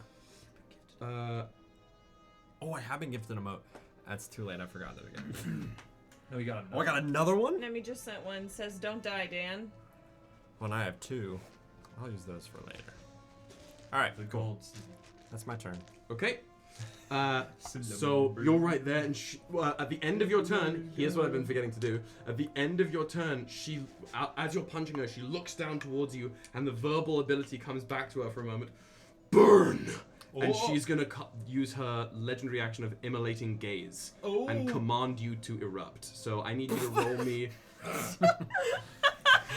Hey, yo! I erupt. How'd I catch you lacking this bad? I need a wisdom save for you. Bing bong. I will use a legendary resistance to save it. To save it? Okay. So you're gonna take half of. Have you commanded to erupt? Asking for breath? Erupt. If a 70-foot tall stone woman tells you to erupt, like what else are you supposed to do, really? Let me get another. Okay, here we go. So it's gonna be. You're right, Nemi. There won't be a later. There won't be a later. So that was 18, 20, what? 20, 24, 29. So 29 half to 29 half to 14. And half again. And half to get to 7. So you take 7 points of fire damage on that one as you sort of like buckle down and some of that flame comes up. And now it's her turn. So she's gonna. It's too late. I wanted it. Aura heal herself for that 20, and just in pure wrath, she is gonna slam down against you with her 2 attacks. That is a what is it? 14 plus? Yeah, whatever. It's a 32. Yeah.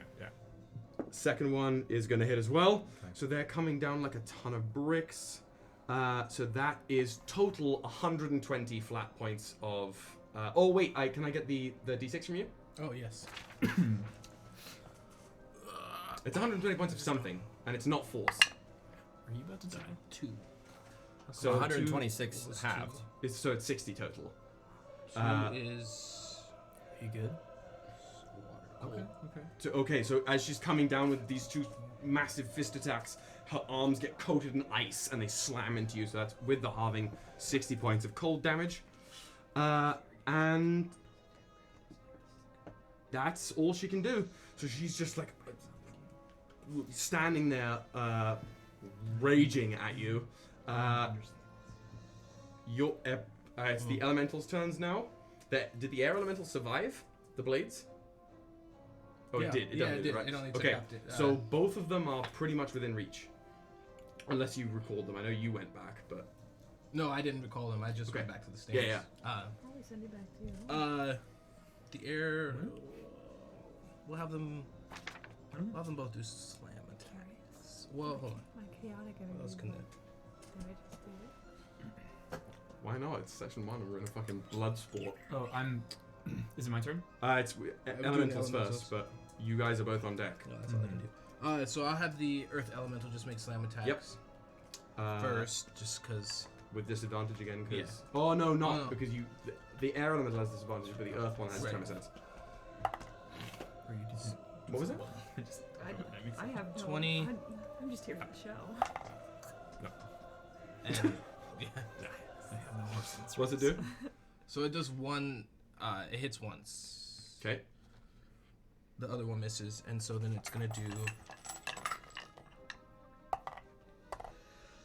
It's 8 plus 6. So I have so many numbers in my head right now that I'm like, I can't do this. 14. Plus. This is the. It's half though. This isn't force. I thought it was. The air elemental. This is the coming. air elemental. This is the earth elemental. It's attacking first. How many elementals can you summon? He's a As fucking many level as I 20 can. wizard. But it's also my As artifact. many as I can. Sorry. That's your artifact? Yeah. Sorry. I just said 14. Sorry, buddy. Plus 10? 19. 19. No, it's plus 5. Oh.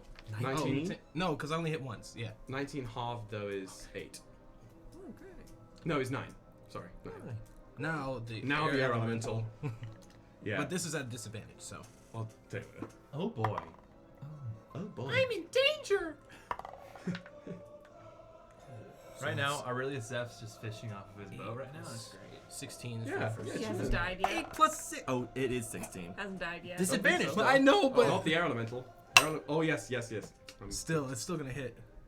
All right. I mean, it landed. That's What do you fair. mean? What's the roll? land. You rolled a natural 16. 20 and a 16, so the second one is. Still hits. Yeah, it 16. is. What's the 23. Yeah, the second one hits. 23? Yeah. I use my reaction. To stop it? I use warp. And I warp the elemental's elemental? arm away from the bunny. Okay. Wait. So What? again, this air elemental's coming It's not in. my turn and yet, the but I- warp pulls the elemental away, and the air elemental just sort of in its whirling state turns its electric consciousness back to you, like. What does that count as? I mean, it attacked and then it missed because of the reaction, the warp. So the warp, it would be minus 5 to Oh, okay. the attack, basically. Oh, wow. That's So it whiffs. So and it was close. I knew it was close enough to his AC. Interesting. Okay, so with the elementals done, we're now in the my friends in the stands. Let's just go in the order we've been going in. You summoning another? Or are you keeping it with 2? For fun. Let's do one more. Oh my Jesus. Earth or air? Because those are the 2 of your choice right now. Yeah. We'll The arena do. doesn't support water type Pokemon. No. Well, we don't have any water, Yeah. fire, or lightning happening right now, unless I draw my own wing right. at this moment. But that's not helpful. I just need the force damage. I actually won't summon another. Can I do something else? Yeah? Can I cast a spell? Yeah? Will I have to roll initiative if I use something that? Depends. If it's something like arena-y like that, no. If you're like attacking somebody with a spell, yes. Is I it won't worth do this it. spell It slot to won't you? worth it. Okay. It's not worth it. Great. Yeah, I'll just summon another air Yeah, elemental. right next to you. The air whips around again, and it's next. It'll take a while for it to get to where the action is, but it's there. It's summoned. The storm is closing. Fortnite. So it's now just 20 feet. Guys, it's 20 tick. You gotta be careful. 20 tick. Be careful, guys. Kieran? Kirahan, Kirahan? it was still just like. Ünen turns to Kirahan and says, I think I'll like the elves. Turns back, aims towards Sindar, and you see energy start to come from the air around him and taking light in, as in the center of his chest there's it, like literally inside is a mass of orb, and from it a yeet beam. The yeet beam! The divine yeet! Yeets. Remember the I'm a fire in my laser. Yeah, that's where we're going. Yep. Okay. Yeah. So I yeet. I use the unmaking, and I fire a particle displacement beam. Sindar needs to make, and is there a world where the angle I can also do it on one of the elementals? Oh shit. I could have moved. Yeah, there. I mean, there is an angle. If you, you have movement. You're up there. Yeah. So I'm here for that. If you are going to fire this beam, you will be entering initiative fully. Yes. Okay. Then you can probably clap the Earth one. Okay. Yeah. So what kind of damage is it? Dex save. Dex save from the elemental. It's force, I believe. It's force damage. Dex save from the elemental and Dex save from Sindar. Sindar gets a. Where is her stat block? Where's her stat block? It's Dex, you said? Mm-hmm. That's a 18. What is the DC? Oh, it's plus charisma modifier? Wait, sorry. I think so. You're hitting the Earth Elemental as well? Yeah. Yeah. What is this? That's a Dex save. It is a. It's a 17 Dex save, so she succeeds. She just succeeds, yeah, but she's still taking half and moving half. He said it's a 17. He did say 17. Someone rerolled an 18. What was that? It's an 18. He goes, he looks at me. He said it was a 17. I rolled 18. Okay. So that's half, right? Yeah. That's halved. It's still a lot. Alright, so that's 10d10. Excuse me. Consider me puckered. I'm just a dude with a fishing hook. Not any fucking more. I'll tell you that much. Ooh. Well, I guess okay, time-wise now, yeah, but rolled pretty shitty. That's 51 points of force damage. Is that the halved or the max? That's the max. Okay, so you guys got a lot of ones 25. and twos. 25. You're not in it, yeah. So it's 25, and they also, I mean, your particulates are displaced. So we got a north, south, east, west random roll a d4. It's in my mouth. Sorry, can I use this? Of course, yeah. 2. 2, no, so that's east. So both Sindar and the Earth Elemental are yeeted 25 feet to the east. Could I have an opportunity to attack? That means they go through the blade barrier. That means they go through the fucking blade barrier. No, this Earth Elemental, it's just his arms. This is partial. So is he taking out? It's just getting. What did Wait, I if do? it's particle If it hits, displacement, how it is it hits. hitting the blade barrier? What did I do? Don't ask questions. Okay. This is magic. I didn't realize what I was doing. Fighting a god. What did you? I know. Do I get opportunity attack? It's particle displacement. I don't think From- so. from- I want an It's getting digitized basically through the 25 feet away. It's like a teleport. I will In a say. simulation. I will say. Kinda. 35 points of damage if they fail the dex Okay. saving throw. What is it again? 19? 19. She Meter beat. fails. I will say. I would like to argue that I would want the save to be Constitution rather than Charisma, because Yeah, that we can change that. I was just doing it based on a spellcasting thing. yeah, Yeah, I think I don't know. I think No, no, Constitution because of like the it's a vibe of it. vibe of it. It's you. It's nothing to do with your characters. But it's in that you. in that roll a case- natural 20 over here. In that case, she would. Oh, you rolled an actually for your my Earth Elemental. I will say, in that case, she would have It's him. failed. She would have failed. If I mean, like, she's still. we can do it moving forward. Well, yeah, let's do it moving forward because I'll just She tell would you. have just taken 51 points instead She's- of the 25. She's chilling, even at 51. She's Okay. like she's that's she's what she good has, to like- go. Also, she's been healing herself every turn. She's like, set, yeah. I'm a rock. This Earth Elemental rolled a natural 20 for its Fucking. dexterity saving throw. So against how the much was blade. it? 30. 39. Or, sorry, 35. 35. 35. Wow, Okay. 35. So 17 points of damage. She failed. So. If it's halved. Okay. That's like, what is it? As I missed my own roll, I can't bring it. As Sindar passes through the blade barrier, Just roll another one.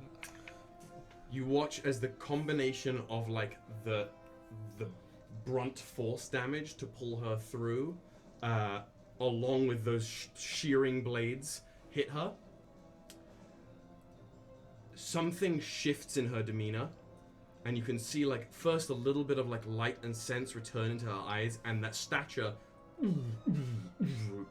drops again. She then shrinks to 10 feet, loses some of that muscle mass as she's shunted through the blade barrier. As she regains her footing, you watch her slip into unconsciousness. I wasn't really paying attention. She went through her damage like threshold limit while in the legendary rage, and she is now unconscious for a minute. Kicker. I gotta. So, is the battle over? What I will ask, as Kirahan is now like sat forward and is looking to you, is your plan to spend the next 60 seconds actively kicking the shit out of her? Midnight is intrigued at what happens when someone dies. It doesn't matter who it is. That's pretty nuts. What if a god dies? You think Nevrik's gonna sit here and let you kick the shit out of his mom in front of him? I am the god of the afterlife and the god of rebirth, and I would like to cast mass heal on everyone. Man. She's doing it on everyone. That's it's fair. Not like you're not benefiting. That's fair. Okay. All right. Okay. Big die. Yeah, big die. So I have 700 points worth of hit points to divvy out. 700? You said what? I'm going to give. I'm sorry, what? Hannah? You said how many? You said 700? That's mass cure wounds. What? You said 700? Yeah, it's called mass heal. It's a 9th level spell. Oh my! It's 700. 700. Yes. I've never seen. This is why I've never done 20th level you characters. Know what? I think it's safe to fucking say we're all back up, right? Honestly, I know for a fact that I'm back up to full. How many hit points Mine does Sindar have? How many hit points does Sindar have left? Sindar, right? She's not at 0. You said she went unconscious. She went unconscious because she's sweepy. She's sweepy from going rage mode. It has to do with her ability. She didn't drop below 0. She's missing like just about 200 hit points. And how's she looking? Chilling. Jesus Christ. Yeah, guys, I don't think this is a great idea. I literally, before we started this session, just so you guys at home, I literally, the one thing I said was like, hey guys, let's not tee off with a god session 1. What happened? Here we are. You also said that specifically. And Midnight said, to this man. In a sense, this isn't like teeing off and like we're trying to like depose. Usurp the fucking We're just but we're, still. we're sparring. Oh, and we want to win. okay. So wait, hang on. The mass heal is not resolved. Could this? How are you doling that out? So I'm going to heal everyone, and at the same time, I'm going to use my cloak to fly. Yep. Into the middle of the arena, drop the blade barrier, and now I'm just there. Great. Okay. Looking real cute. Just as this just resolving this action, the mass heal, this like pulse of like restorative energy washes over the battlefield. You're up to full. You're up to full. And Sindar's up to full. So she like face down on the ground, spread out between a number of mountain peaks. What I missed? Nothing. I run up to her. Wait, this is still the stand's turn, right? This is still the stands. Yeah, hold on. But I can. Is that the end of this battle? Sindar. Great. We did well. I think we call this a 1-2 done skaroo. Because trust me, I can keep coming back up if you kill me. So, I vote we say, let's stop. Because goddamn, you're impressive. And I'd like to be friends. It's not a bad proposition. Not a bad proposition. Also, I've lost a lot of things I can do. And you seem like you can keep doing it. So I'm gonna. I know. I'll accept Okay. On one condition. Hit me. At some point, you and I gotta go downstairs, like all the way down, and have a rematch down there, because it's low stakes, and make a mess. Perfect. Training buddies? Cause a giant wave that kills somebody and then they become a god. Downstairs. On the earth? Downstairs. Oh, that's too much. Holy shit! Sweet. Okay, cool. Remember that? That's a that bad horrible idea. typhoon and earthquake combination. It's fun. It's a good time. This was a good time. Though I need to stretch a little bit, so I'm gonna head to my room, but I'll hit you up a little later. Do it. Nice work. Nice to you. Impressive. Thanks for coming. It's a good time, and this is the room. Yeah, great. She stomps her foot again after picking herself up, letting those hexagons revert back into its sort of default state, bringing those of you still sitting on the sands gently to the ground, before she then just like touches one of the hexagons, and again, like the chairs upstairs, lights up with a little symbol, envelops her in light, and whoosh, she's gone. I like this room. It's freaking fun. This is fun. I will say, I think we all worked well together, even though some of you tried to hurt me. But that's okay. I didn't actively hurt you. Were those your elementals? No, they were the elementals. What do you mean? But who made them? We The were elements. thinking that we could go downstairs Oh, you with missed that. Kiri to see the elves. Oh. If you'd like to come. Downstairs? Yeah. No. Maybe create a cult? You see, Ünen is staring at Ishtava Now, blankly. I was sitting near a conversation that happened between the two of you before this battle.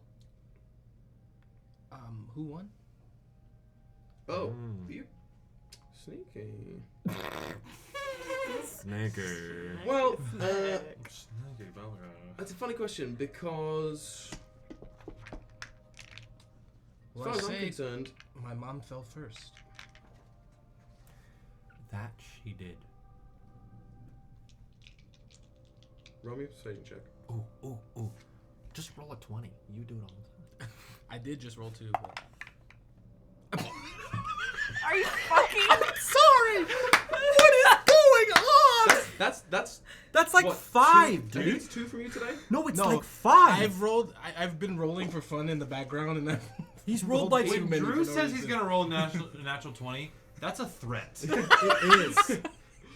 It's not like a maybe. That's- It's a threat. Kirahan crosses his arms, looks you up and down. Right then, I will meet you all down by the World Beacon to take a little trip. Whoever wants to join, you know. And I'll meet you there because guess I gotta get my book. Oh. See you shortly. And he just touches the wall. That little tree symbol, the embedded tree symbol, comes up and he disappears in a warp of emerald green energy, leaving the 4 of you standing in this inert chamber of the fates. I don't feel as though I should correct him, but I'm wondering if he made a mistake. I have lost the bet we've made, so I don't know why he would bring the book. No. But it is my game, so I won't say anything. Were you betting on me? Or on... I was not. But I wasn't betting. I was proposed a bet. Oh. And when given the odds, I favored the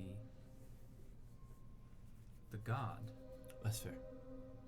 I like your beam. Thank you. And I was just gonna please. But as I was watching, I felt as though it would be unfair to help a god against a rabbit. Well, Death comes to all. he is also a god, That's fair. unless you forget.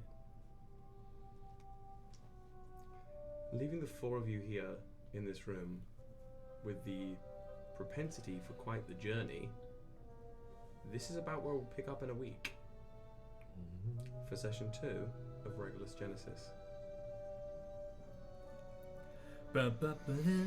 Boom. Okay, guys.